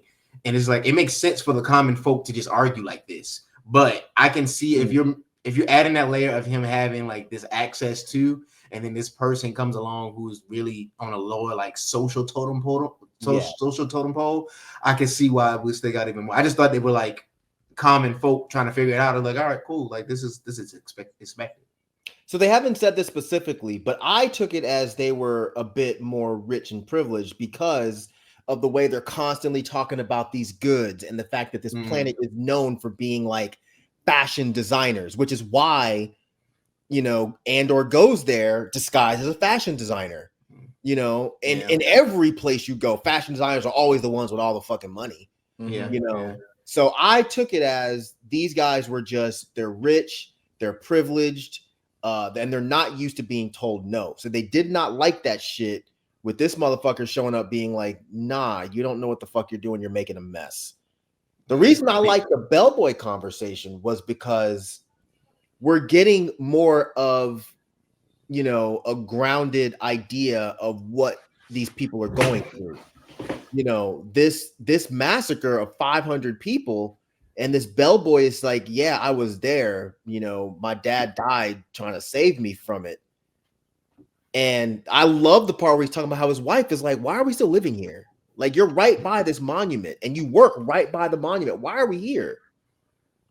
For some reason, I like that whole part. I forgot his reasoning. What did he say was his reasoning for that? Why they were still what? I don't remember if he gave specifically. I thought it was inferred basically that it's the trauma of it. He's just attached to the trauma of it. I thought, or that's his home. He don't know nothing else. Yeah, no, nothing else. He's attached to it. So, Mike, you mean to tell me Cuz just dropped the ship They were 500. Now this has been something that's been in Star Wars lore for years. But I didn't know until now that there were actually two, because they keep saying that there's another Gorman massacre coming. I thought there was just the one. Oh, so you're saying that we may see the second one in this series? I think that's what it's ramping up to. Because it would make sense. Because like in the beginning of the first 3 episodes, they talk about like, look, we got to get these motherfuckers off the planet somehow, some way. Yes, and they mentioned in Rebels, Mon Mothma mentions like the Gorman massacre is basically what pushed her to be like, well, fuck it, I'm not a senator anymore. I'm leader of the rebellion. And this massacre that they're talking about in the show was like 10, 12 years ago. So it can't be the same. It can't be the same massacre. It has to be a new massacre. So I found all of that stuff to be super, super interesting. And they weren't white, Mike. They were French. That's another part. That's another part that I thought was really interesting is that they were modeling this. Apparently, according to the showrunner, they were modeling this after the French during the Nazi invasion and how the French were behaving. So a lot of thought goes into this show that would probably go over a lot of folks' heads if they didn't, kind of explain some of it. Because I knew they were supposed to be French, but I never caught that they were modeling it after the French during the Nazi era. And if you're a history buff, of course, you may see the parallels as well. But I do love that too about the show because we always saw like the planets or the cities that either were with the Empire or really under the foot of the Empire. We didn't see the ones that were in the middle where it's like, shit, we know what's going on, but it ain't really affecting us. But at the same time, it is somewhat affecting us. Like we're seeing that now, and we're seeing how that happens. Because like even with the what's his name, not the guy that I was confusing with the Orion or whatever. But you'll know that is him. Seeing how he was talking to Cyril when they were trying to recruit him, he was like, what ways could I? He was talking like, what ways could I help the Empire? And I don't know if he was just really saying that to see if he could, get Cyril more on his side. But it was still like the terminology and the way they was having those conversations was like, I'm not really against the Empire. I just don't like how the Empire is treating us. You know what I mean? Yeah, like, right. You know what I'm saying? Like, but the rebels are like, or the people who are really a part of like, nah, we want them just gone, period. They're just like, nah, we just want them out of our shit. Right. All right, so let's go ahead and jump into the Cyril part of this story. Ken, when the ISB showed up and said, "Hey, we're gonna shut your little place down. We're gonna search for this listening device." What did you think of the performance that Cyril gave, where he threw an absolute little bitch fit about them coming up in there? Magnificent. He is a great Karen, and it came across very, very believable, even to the point where he cussed his own people out about it and said they would be punished and for what happened and them coming up on him. And he was like, I don't know who did it, but somebody did it, and we're gonna find out. So I thought it was great. I thought it was great by Cyril. And yeah, man, I hated him in the first season. But this season, he's really interesting in his own way on this show now. You agree with that, Nick? Yeah, like I said earlier, like his acting, like when you from all the shows that we've reviewed and watched, like we kind of get used to bad guys now, at least for me. So I'm always interested in seeing like how much can you make me hate you as a character, and he does a great job of doing it, but in a different way. Yeah. Like especially this season, like he's doing it in a way where it's like it's showing his skill set as an actor. Like we saw how he was in season 1 and season 2. He still has the same motives, but he's using it differently. And I like seeing that growth and development of his character, but he still also reverts back to his ways in certain things. And I know, Mike, we're going to have to talk about that.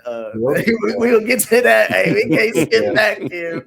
But that's the way I also like how he kind of shows us his I guess his default in a way too, the punk assness that Jalen always be talking about. You agree with that? I agree with y'all as far as like acting. Yeah, he's doing great at acting, but as the character themselves, I'm just like, all right, like you fit this role perfectly. Like this is exactly. Dang, you shit. This is exactly.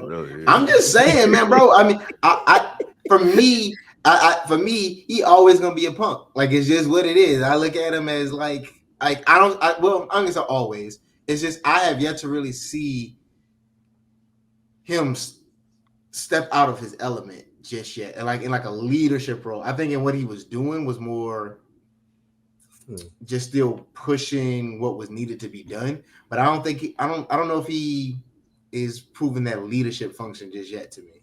I'm not seeing it yet. Well, did you see his leadership when he went back to Coruscant to get his freak on with? And she hit him with the Teddy Pendergrass. Turn off the lights. That nigga asked her a question and she said, "Drop them draws." That's literally. Hey, Jay, everything went out from there. I was getting weak because he was trying to tell her like, look, no, don't worry about it. I wasn't followed. She was like, I know I had you. I had a couple people follow you anyway to make sure. Mm-hmm. He was like, hold on. You have people following me? She's like, turn the lights off. He was like, nah, you have people following me. She looked at him again, turn the lights off. He did it, He did it, didn't he? Yep, that was like. Turned around. He like, look, we gonna talk. Cause he was like, how long do I? He had his bags in there. He had his little overnight bag and everything. Mike, He was like, how long I got this weekend, babe? You got an hour. You got an hour. You got an hour to get me off. You wanna argue for an hour? You trying to get these cheeks? To my point, like it's just like nothing really changed. He didn't feel like he didn't really give a pushback. Like it didn't feel like. That's their relationship, Jalen. That's what I was about to say. What are you talking about, bro? This what you come in the house, your girl says, turn the lights off. You're gonna be like, what? No, I want to discuss this first. Fuck that. Fuck that. I don't know. How can you say they live their life wrong? Fuck with the lights on, bro. Come on now. Hey, Mike, you know they got into some nasty shit because it was pitch black in that motherfucker. that little touch thing that Andy and Mix was doing. That's what they got to do in the dark. Yeah, they wasn't doing any of that shit. It was different type of none of touch. that shit. It was like, nah, if you listen, there's a couple sounds, bro. Right when the lights go off, if you listen, I swear to God, there's like I'm not going back to that, Mike. I'm gonna let them leave. What you think about that freak shit? Hey man, that's the relationship they have, man. And she's running things and he's all on board, man. That's what he liked. That's probably his kink. And he's with it. And I think they were pretending like they were broken up, and I think that was all a ruse as well. Yeah. Yep. So it's good because remember that's he was like, yeah, you messed up this whole thing with your girl. You had a good woman, and now you messed it up. But now we see that may not be the case. They probably are still together, and it wasn't just a one night thing. I don't know, but no, I like it. I'm with it. I'm with it. Seeing her in a dominant role like that, it's cool to see the roles reversed sometimes. And I think Jalen brought that up. Either you or Mike did when he was like, when you brought up the point of like maybe this is the only time she gets to really show that dominance and power because at work. She ain't really getting that there. You know what I'm saying? Like she stay getting talked down to, even by her mentor, I guess. He be cutting her down too. And there's what was it? There was a scene that I wanted to talk. I know we'll get to it later one day. That conversation with Cyril. I forgot the girl's name and her mentor, Mike. I know when they were all in the room and they were strategizing. That's the next thing. Yeah. Okay. Yeah. I really like this scene because I think, like Ken said, I think this epitomizes their relationship. He is fine with being a little bit subordinate to his woman, and not to be like sexualizing or misogynistic or anything. I didn't really find her attractive. He has like this sexy Nazi shit. I didn't even know I liked that. But apparently I do. Hey, Mike, Nick. Call me nigga, I take it, bro. Hey, Mike went and turned his lights off. hey, kid, this Star Wars Shannon Sharp, right? Hey, Mike, it's so wrong is right. Because she has never smiled. She looks like a Nazi. When she walks, she's just so straight-laced, and her face is always like this. But for some reason, when she said, turn them off, He's like, what about some oatmeal? Turn them off. I was like, I kind of like this. Hey, I did, and that nice ass apartment too. Yeah. All that space. But they fucking. You see his bed though? He got that little race car kid's bed. But hey, is that what they're fucking on? I don't think so. But I think they do. I think they go everywhere. They slide on that floor, bro. Yeah, they slip and slide in that motherfucker. You know what I'm All saying? on the hardwood, bro. all pun intended. Yeah. This scene was tight, bro. Well, Mike, I did want to talk about because Cuz said something. Her mentor said something. He was like, yeah, we can't let them know exactly all what we doing here. And that brought me back to what you were saying as far as like somebody's going. Episode. Oh, okay, my bad. No, you're good. You're good. I thought you wanted to talk about the part where they're all in the same room. I did. I thought he said that after that, like in that scene. If that was next episode, then I'm jumping ahead. I thought that was the next episode. Because like when he it might be next episode. Because like I think when he left, that's when Cyril almost busted a nut in his pants talking about if this may be the greatest day of my life. And that's what I wanted to talk about because y'all keep calling him a punk, but I think they're starting to reveal why he's like this.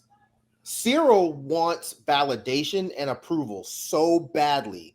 He wants it from his mother, but when his mother stopped giving it to him or he stopped trying to get it from her, he started getting it from Daedra.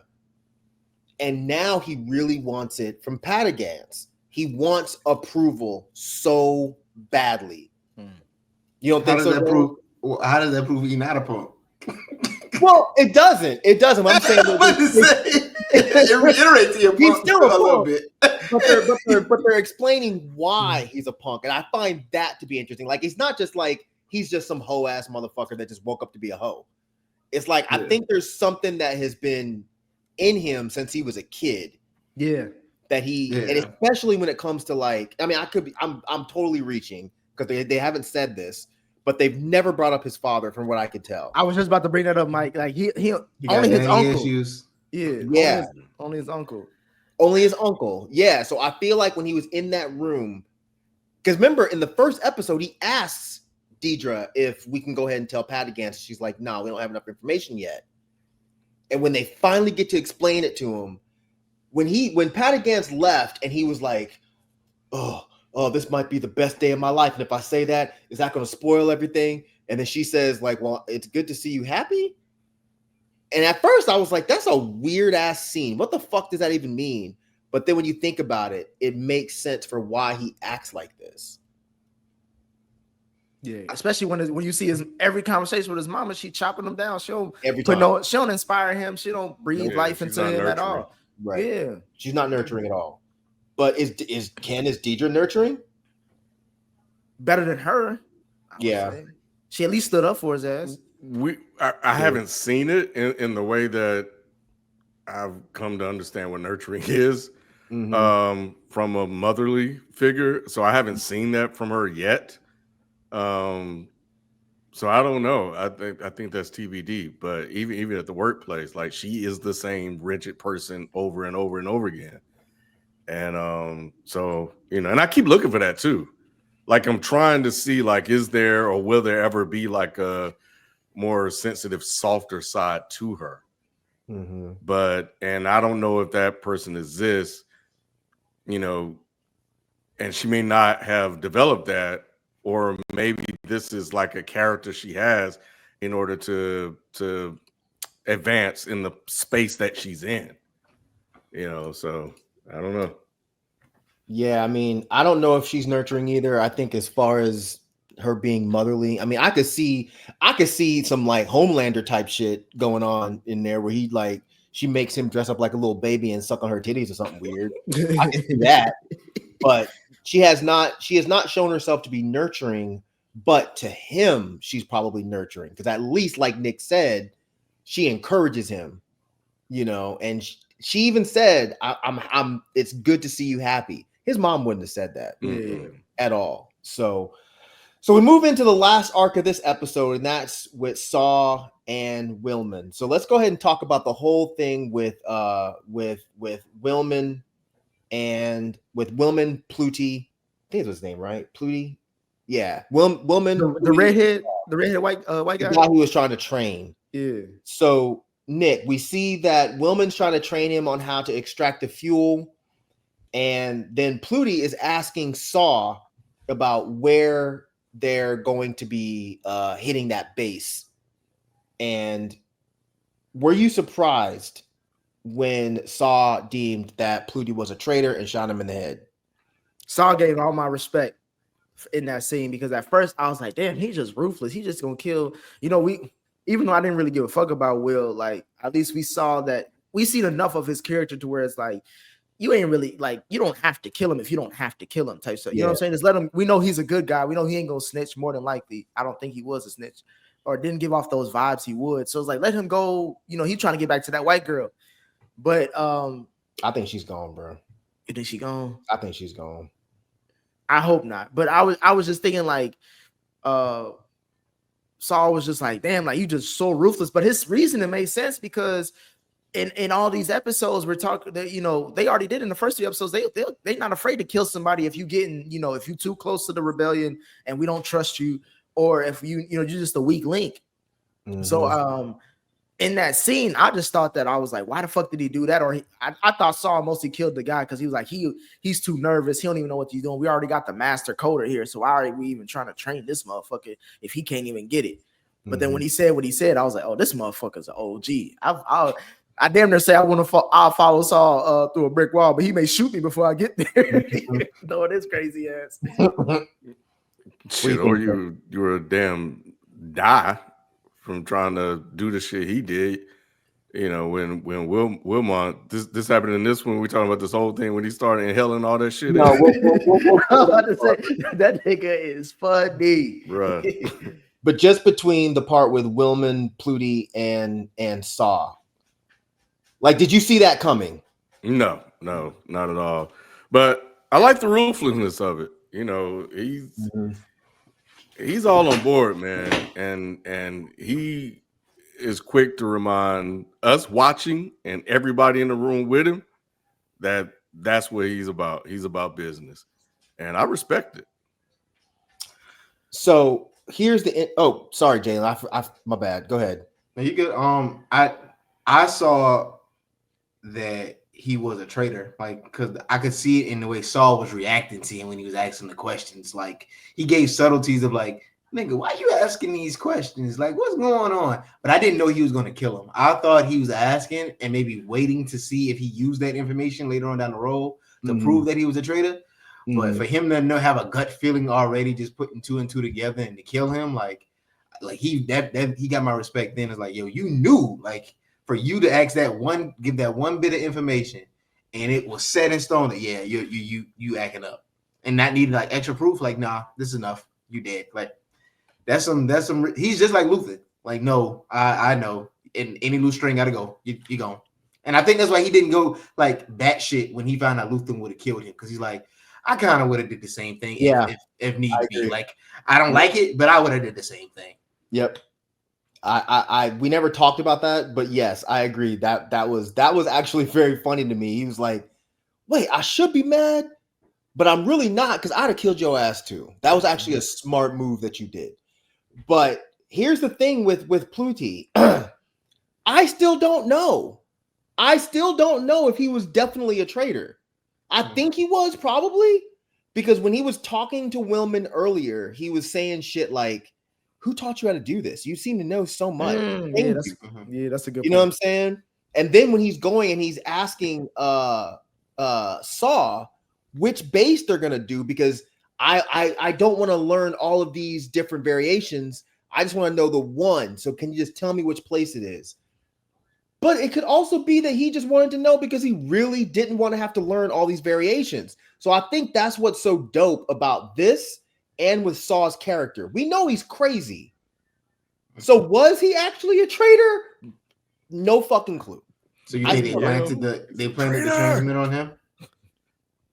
That thing, that tubes or 2 tubes, whatever his name is, picked up. I don't know what the fuck that is.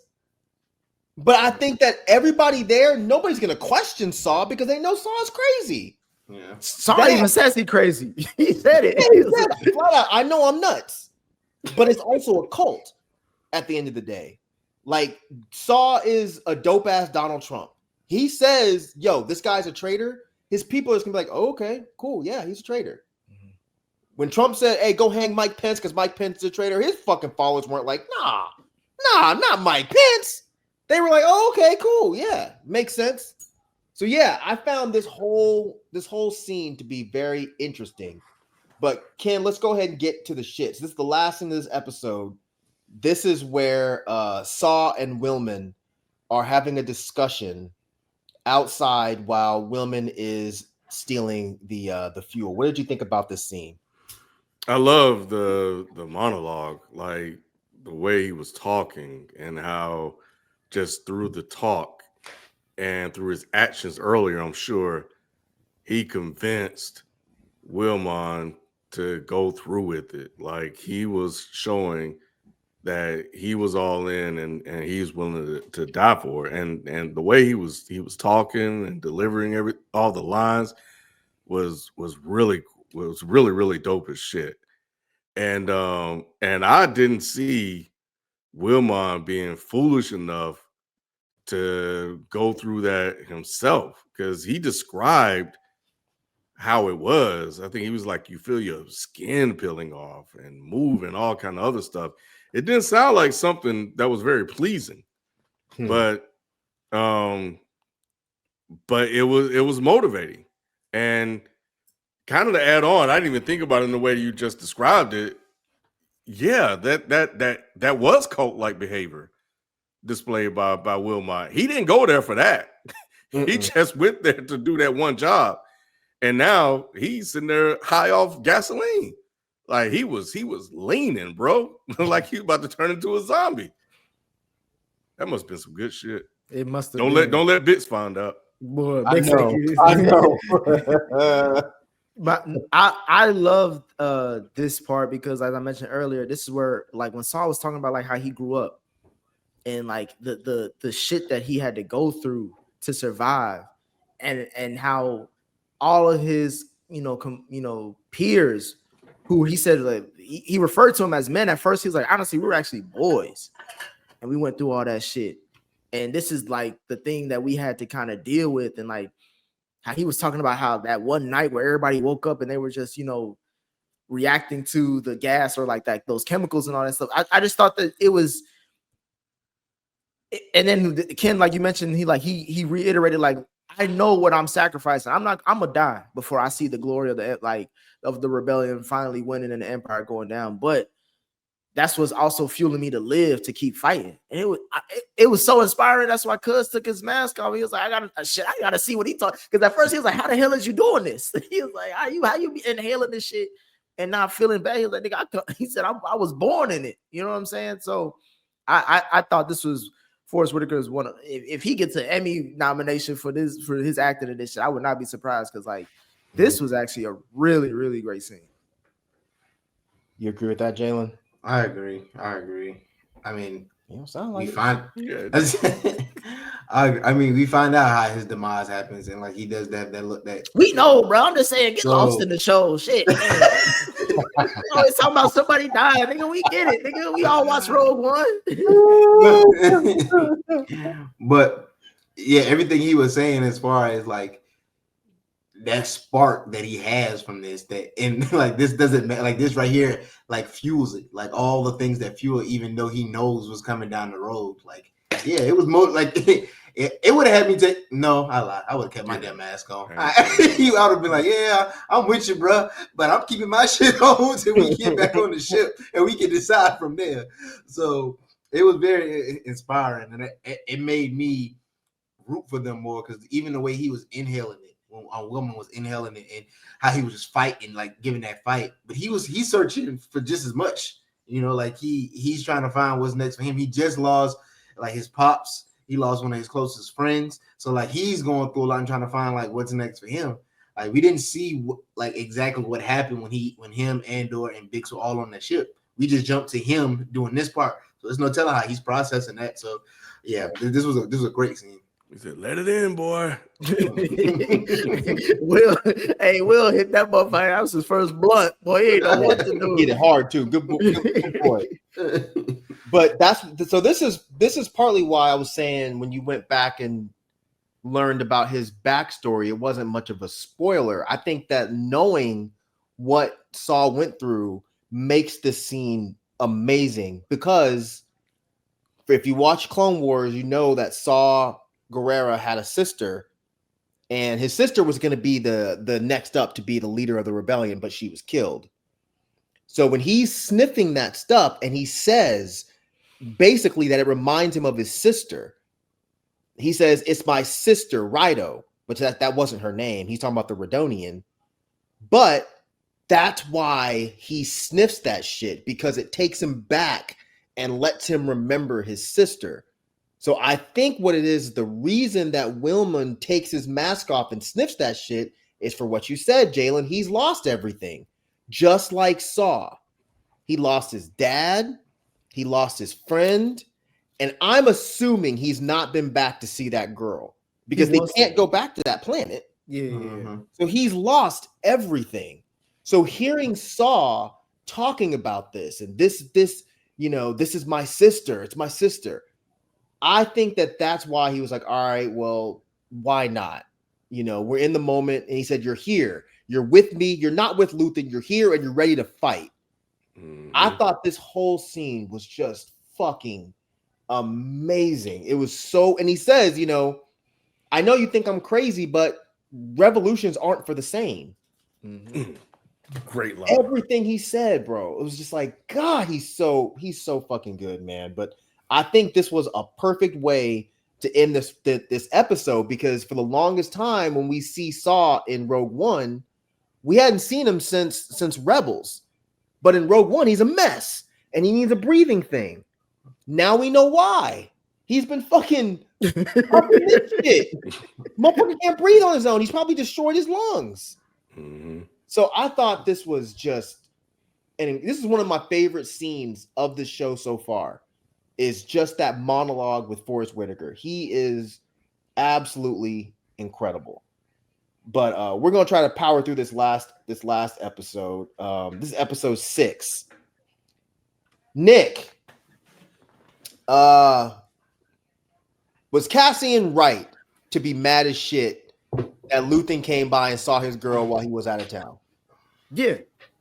You see how fine Big C is like, what you going at my crib messing with my lady? But also, I think Cassian also knows who he's working for. Mm-hmm. And he knows that, like he mentioned to Bix when she told him, he was like, he don't do shit just to do shit. He always has a reason. Mm-hmm. And I don't need him to do anything that fucks with you, because I'm very protective of you. And I love when Luthen called him out on it. He was like, you over here was rushing to leave that planet that what's it called? With the spiders. Gorman. Yeah, you was rushing to leave Gorman, but you'll do anything for Bix. Yeah. Knowing her goofy ass is on that mess. He was like, where is your head at? Where is your priorities at? Yeah, because the captain was like, bro, like, you over here willing to sacrifice everything, sacrifice anything. He was like, of course, for the cause. Mm-hmm. He said, fuck all y'all for me. Like, you know what I'm saying? Like, we don't win. The whole point of us is to win. Mm-hmm. No one makes all these sacrifices for that. And I love that conversation, because you could argue like what side you would be on. Because I got Andy's point, but at the same time, Luthen is like, bro, I'm true to this. Like, mm-hmm. We are going to more than likely die for this cause. Yeah, and then same, but I mean, I get like you said, I can see both sides. Luthen is also saying like, yeah, you talking about the cause, but you risking everything we built by not following the rules that we have, like for this one person. Like, you're not realizing, this is something that you're holding on to. Is it? And it's obviously clouding you to where you're not thinking about the cause, because all Luthen loves and cares about is the cause. That's the priority for him.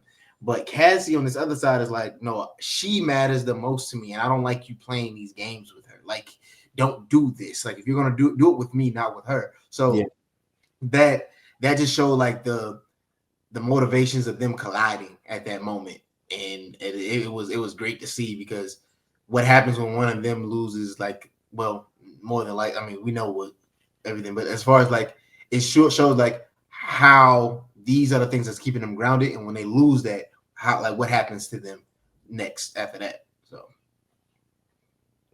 I don't think Ken is there, but when he comes back, I want to get his opinion on the meeting of Luthen and Cassian when they were in the ship and they were discussing, because one of y'all just brought up how he left Gorman so quick because he doesn't want to deal with them.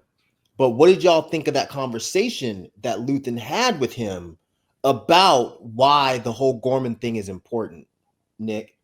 I love how he was like, because I think Andy said like they not thinking rational, they not thinking right, and he was like, I'm thinking like a soldier. And he was like, you need to start thinking like a leader.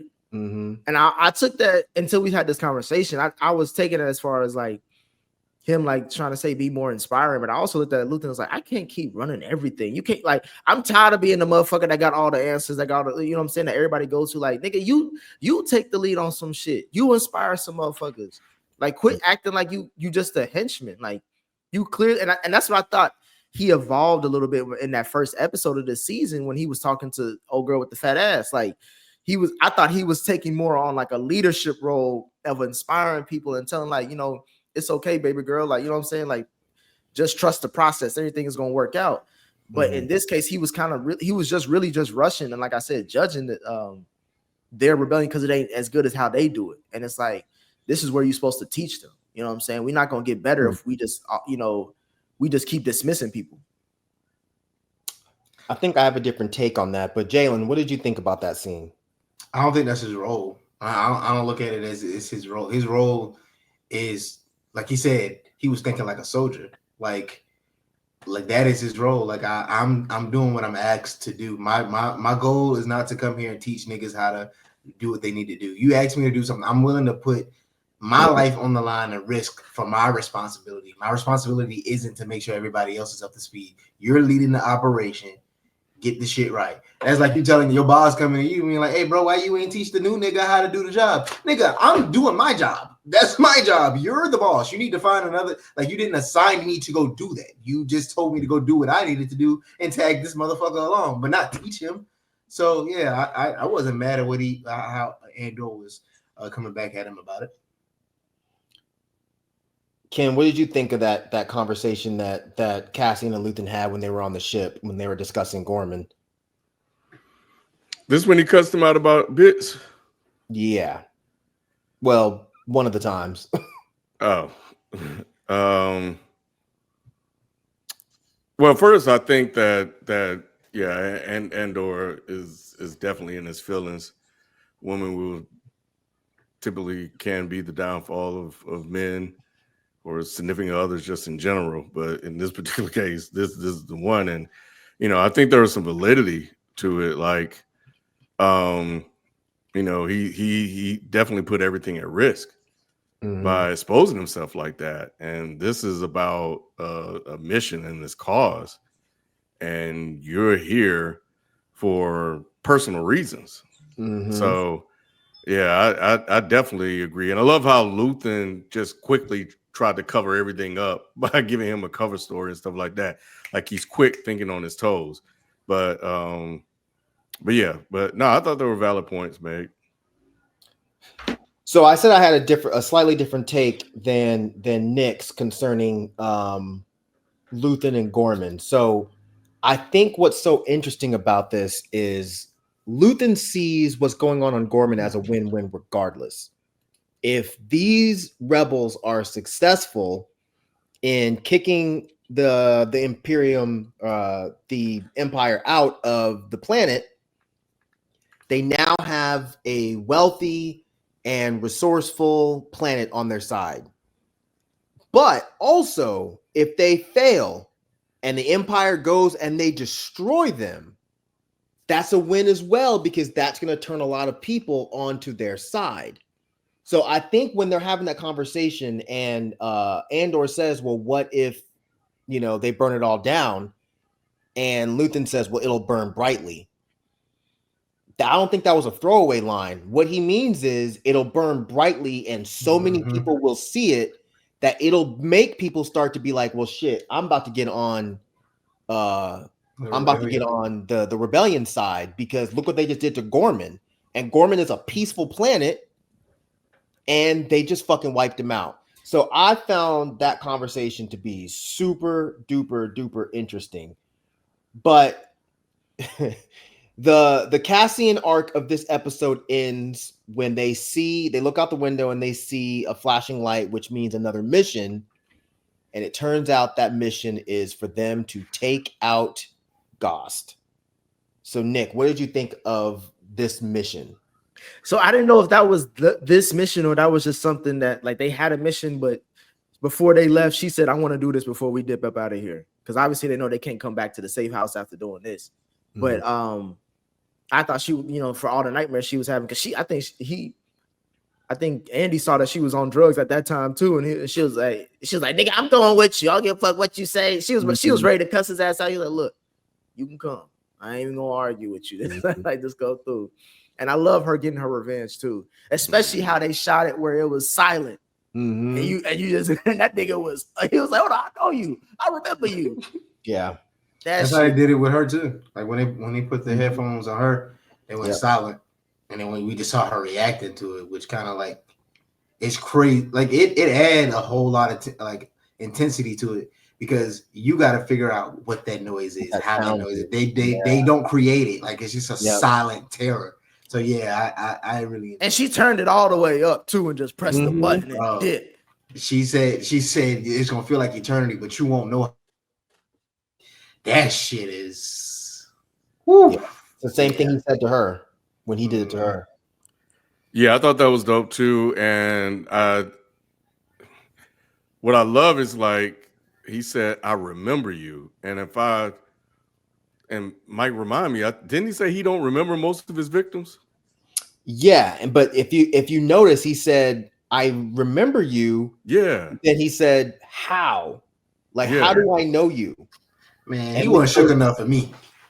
He was too calm. Mike. He didn't know what was about to happen. He thought he was about to get some pussy. He thought because he was in there like, I know you. Who are you? And he sat down. He ain't stopped. Like, hey, hold on. What's going on here? Like, nigga, you in your torture chamber. You should be wanting to be like, chill the fuck out. He was like, what's going on, girl? I think it was to your point, Jay. I think it was more so like that was probably the baddest chick that he ever tortured. You know what I'm saying? So maybe that's why he was, hold on. Your face looked familiar. And he sat in that chair. He didn't know what was going to happen, kid. He thought he could have went away. Torture me. Leave the lights on, huh? But yeah, I thought it was interesting. He was like, yeah, I remember you. I don't know how, but I remember you. Mm-hmm. And remembering, like he said, he don't remember any of his victims. So I thought that was interesting that he remembered her. Yeah, it goes back to that episode where, they were on that planet and they were doing that heist. And that one dude said, the guy from the bear, he said, the axe forgets, but the tree remembers. It's going back to that same theory, that same logic where he does this to so many people. He doesn't remember exactly where you're from, but he knows he did something, or he knows you from somewhere. But he doesn't know exactly where. Like this shit has been haunting her for literally years, and it meant nothing to him. It was just another day for that dude. So I thought ending the episode with this particular mission and them walking out and blowing the shit up and not even looking back, I thought that shit was tight. That's always a great scene in a TV show in a movie where you just walk away from back. Yeah. No, I like how kid, that guard probably had about he got 2-3 kids. He had a wife that was waiting. He got a whole picture. He was just doing his job. He was like, hold on, man, you ain't supposed to be back here. She popped his ass and kept off. But you know what, Nick, you're bringing up a good point. She's now doing the same thing that Cassian did. The same thing that she was like, oh, you're just acting like this is just a war and you're just killing people. She's doing the same. She killed that man like it was nothing. So all that fighting and complaining that she was doing, now she understands this is a war and we have to do whatever we got to do to make it out. I agree with that. But maybe there was also her one exception of like, if I can get my revenge, ain't nobody gonna stop me from that. Because I've been thinking about killing this motherfucker for literally over a year now, at least. But it's like she already got it. She could have put the gun on that dude, tied him up, and left him there. She didn't think twice. She bowed and just kept walking like it was nothing. So yeah, I think that this is essentially putting Bix back in the game. Her head's now going to be in a better place because she took this dude out, and now she's with the shits. So I loved it. Let's jump to the Gorman section of the episode. We see that Luthen sent Vel to Gorman, and she also meets up with Cinta. But what did you think about the conversation, Nick, between Vel, Cinta, and the Gorman rebels, where they were kind of like bickering back and forth? You got the names. Hold on, I'm trying to think what scene this was. So this is when they're in the room and they're basically like, y'all need to just follow orders. Oh, this is what pissed me off, because I knew the whole plan was gonna go to shit. Because whenever there's one goofy motherfucker who don't want to listen and they always a young kid, something bad is gonna happen, because we already established, like Jay said, these motherfuckers don't know what they're doing. Or like even you said it too, Mike. These motherfuckers clearly don't know what they're doing. And they brought in some big guns to do that, to help them out with it. I knew something was gonna happen that was gonna go wrong, because even the obviously, this is all a setup. It's a trap by Shrill and his girl. So I was just trying to see how it was gonna go wrong, but I knew something was going wrong. But it's always good to see like these heist plans, or like, when we get together, look over a big ass table with the maps and all that shit. I do like seeing that, but I knew something was gonna go bad gonna happen. Do you know something bad was gonna happen, Ken? Yeah, because from the last episode, I think one of the lines I remember them saying about this group is that they're eager but inexperienced, or something along that line, and to that effect. Yep. And here we are, and they're trying to plan this thing, and they've never done anything like this before. And you're seeing it, and you saw it, and then we saw the results of what happened. So yeah, it felt like this scene and another scene was setting things up to go completely left. Something wasn't gonna go right. Did you get that impression from this meeting too, Jalen? Not so much the meeting. I think the conversation that the cousin had ahead of time, I felt something was gonna go wrong because of what they had. Like, there was a lot of like regret and like change in attitudes, or like character changing in some way. And it was for me, it was just signaling like, all right, wanting something bad about to happen to one of y'all. Like, for y'all to finally come together and be like your relationship is about to blossom. I'm like, somebody something about to go sideways. So yeah, the meeting itself, I was just like, y'all already been telling us before that they don't know what the fuck they doing, and they about to get the planet fucked up. So I mean, that made sense, but I guess they signal both of them about to happen at the same time. So yeah, I was kind of like into it, and not in that way, but into the fact that it was about to change. Yo, that's nasty as hell. This is one of the scenes that gave me the impression that they were these rich, I don't want to listen to people, because the girl, I don't remember her name, was just which one, the white one or the brown one? Not Vel or Cinta, but when they were talking to the Gormans, there was like a female Gorman. That daddy had to tell her to calm down. Yeah. Yeah. She was just like, nah. And it's like, why y'all acting like this when you don't know what the fuck you're doing? But they laid out the ground rules very simply. Follow orders, and nobody gets a gun but us. So Ken, were you surprised when they didn't follow either one of those rules and Cinta ends up getting shot and killed? Well, you could see the escalation coming, and I thought that it was gonna derail the whole mission. Cinta getting killed I did not see happening until I reflected back onto the scene that Jalen was talking about, and it made that the reason why they did that clear. But I was like, damn, that's fucked up, bro. Like they brought her back, have her reunite, and it feels so good just to take her off the board off some really stupid, dumb ass shit from this guy who just was looking for action, looking for something to do. Yep. And it was against that one guy that was at the town hall cussing everybody out. So he wasn't gonna turn around because he's already angry. So I thought that was really messed up for her. And then him just crying about it and shit like that, bro. Like, shut the fuck up. Like, what the hell are you doing? I love what she said to him in that scene. Like, she was like, first of all, who was that dude that came through that was just trying to fuck up the whole plan? He wasn't. He was like Ken said, he was the guy from the town hall. Yeah. And he's very passionate about what's going on in his town. What he sees is an Imperial freighter that's busted up on the side, and some kid is being like, no, turn around and go back home. Who the fuck are you? Who the fuck are you? You can't tell me to go home.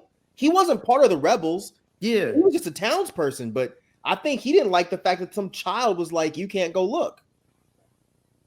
Yep.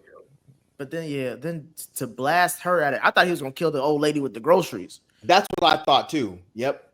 But when he blasted old girl, I was like, I knew she was gonna die, Mike. Once they bumped uglies, as I knew, I was like, one of y'all. Anytime somebody has sex and there's about to be an important mission or something, one of y'all gonna die.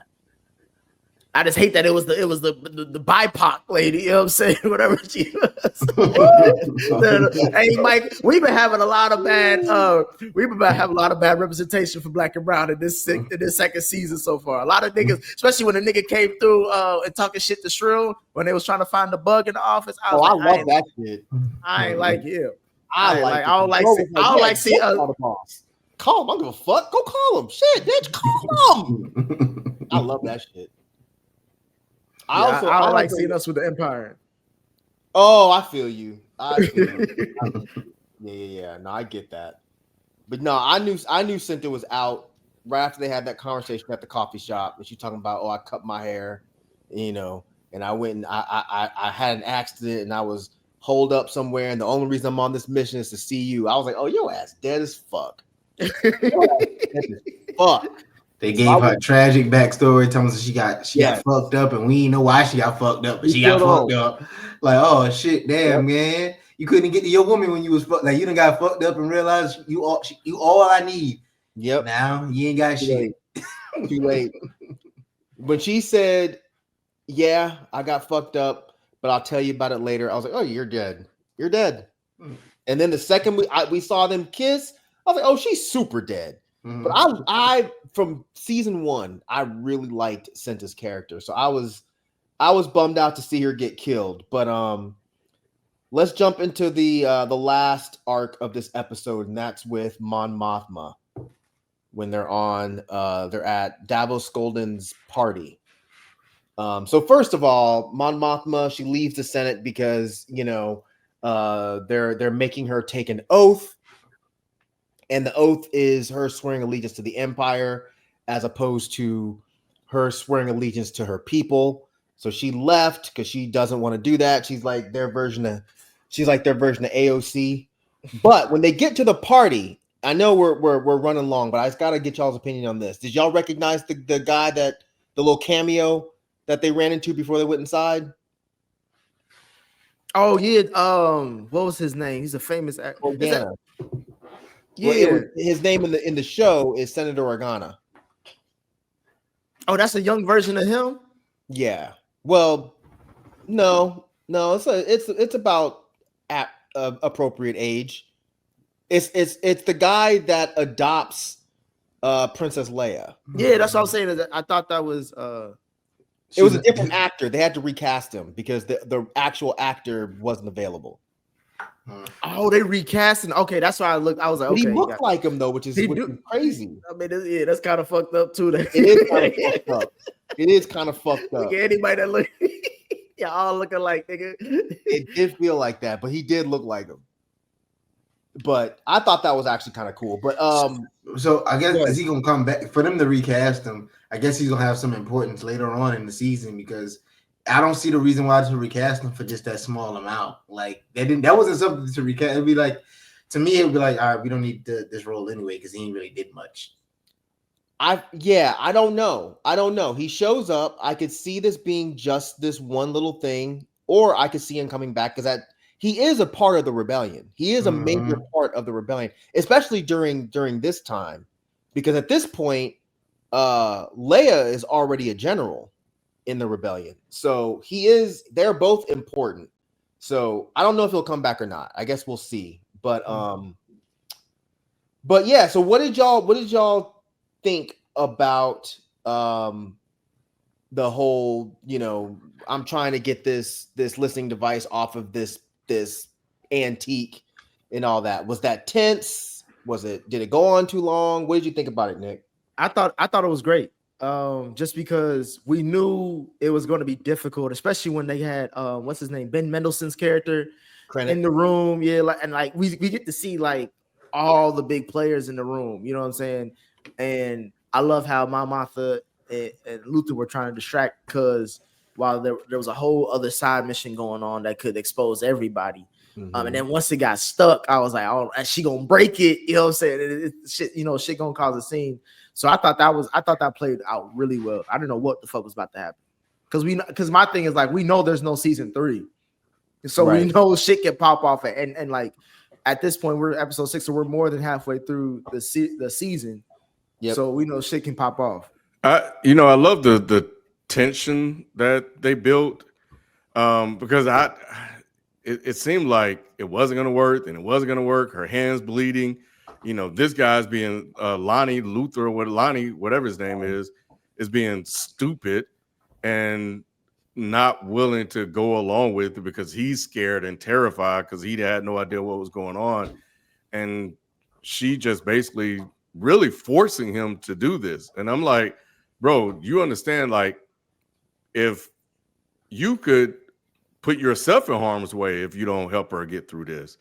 So he was really getting on my nerves the whole time, he was there and not following along. But it kind of makes sense. He was forced to do it, and he's a reluctant, part of this whole thing, being blackmailed or whatever's going on with him. But it really was good, and not even knowing if it worked or not, because we never saw her, get the piece out, and just and then the conversation, the exchange between Martha, and the other guy I thought was really good too.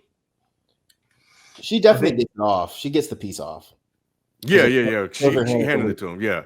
But we didn't visually see it. Got you. Yeah. Got you. Go ahead, Jalen. I think the scene works well, especially with them. Like Andor has been doing great with going between different like locations in the same scene. So you're seeing like the dichotomy of the two, or the duality of the two, of like how the rebellion is being fought on different fronts. What they're doing. So that added more. I think with that, it added another level of like this scene being tense because you could feel that anxiety in that scene and the anxiety and these things that you're going back and forth and feeling it. But yeah, adding the blood and even the conversation that they were having, what is his name? What is Ben Middleton's character?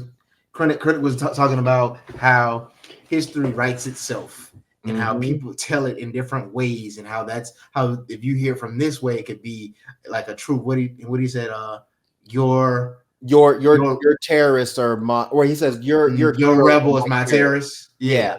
It's it's seen in two different ways how history is taught and who's able. The winner basically decides how history is told and told and shown from their perspective. So yeah, it was a lot of things going on at the end of this episode that that really made it cap off for me to make sure to stay intrigued for the next 3 that drop next week. Yeah, no, I agree 100%. I thought the way that they closed that part out was just so well done. And yeah, I mean, a lot of tension for her just trying to unplug some listening device. The whole time, I'm like, oh my God, is she going to get it? Because really, like y'all said, there's not another season. Nope. So it would not be unheard of if they killed her in this scene. It would be like, okay, well, damn. But yeah, so the last question I'm going to ask y'all for this episode, were you surprised that Daedra had not told Cyril what the entire mission on Gorman was about? Because this is the episode where we find that out, that she's been hiding part of it. Not surprised at all. Not surprised only because I'm starting to lean in what y'all saying, because I'm over here thinking like this is a balanced love story in a weird ass way, but Deidre's she came into this trying to be top dog, or grind her way up to being top dog. Somewhat similar with sure like his aspirations too, but you could tell he would submit to her, or he would probably feel like his love for her was more than like I feel like he would be more domesticated with their relationship, unlike she would be for him. So I think she does care about him. However, this is where we see that divide, Mike, that you were talking about. Like, this is where we see, like, I think Cheryl is going to end up finding like he's going to get betrayed by her somehow, some way for the cause, quote unquote. Yeah. Told y'all she been using that nigga, talking about something she love him. She cares. She probably got some sense of care, but the end goal is her end goal. Yeah. I don't think it's like, yo, I'm gonna try my best to have both of y'all at the same time, have my cake and eat it too. It's like, nah, I'm gonna eat my shit and I don't give a fuck about it. Like, I don't give a fuck about it. Like, it's nice. It's a nice little accessory to have, but I don't really fuck with you like that, bro. Like, it's cool. We're cool. Or get eaten. But either way, I think that God, man. Jeez. You nasty as hell. Jalen set it up. But definitely making him eat it. That's why I said turn the lights off. I don't want you looking at it. Just eat it, motherfucker. That must be the that I told you all I heard. I think they're both are very beholden to the Empire and their mission. And I do think I haven't seen enough to convince me that she doesn't care for him. Yeah. I think that the mission comes first. And if he's a sacrifice in that situation at this point, then it is what it is. You know, and I think he just now got recruited for this. So this is a new situation for Cyril and her that just got introduced. Yep. You know, because we're 2 or 3 years from when we were first shown that they were in a relationship. So now in year 2 or 3, he's a pawn now. So she has to sever her ties to him emotionally and move forward, because she, and very much in the same way that Saw Gerrera is doing this for the greater good. So if he got to go, he just got to go. Yeah. I don't know. This makes me very interested in where this show is going, because the main thing Cyril wants is approval, and he wants it from Patagans. And I think it's gonna kill him to find out that Daedra has been hiding part of the mission from him, a major part of this. So I'm still kind of hanging on to the fact that Cyril might flip.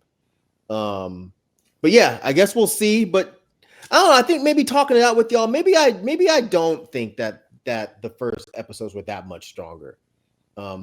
Maybe I do think that these are about even, because talking them out with y'all, I'm realizing how much I enjoyed these. So yeah, I think that Andor is doing an incredible job, and I'm glad that y'all are enjoying it as well. So I guess that's gonna do it for this review, y'all. Make sure y'all leave some comments. Let us know what y'all thought. Let us know your theories.